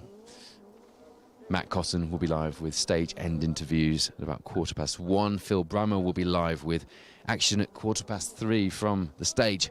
And he'll be live right through across tea time and doing the same brilliant job that he's done the last couple of days of telling the story in the middle part of the day and staying there as it gets to the whether it's really cold and it gets dark, and he picks his way through the spotlights to bring you a story of those stages. So we're looking forward to that, and we'll be back with the RAC Rally Report show at 8 o'clock this evening from our International Media Centre, which we've set up here in our mobile studio at the Roger Albert Clark. But for now, from Scotland, from day 3 of the Roger Albert Clark Rally, 125 miles into this epic, grueling rally adventure.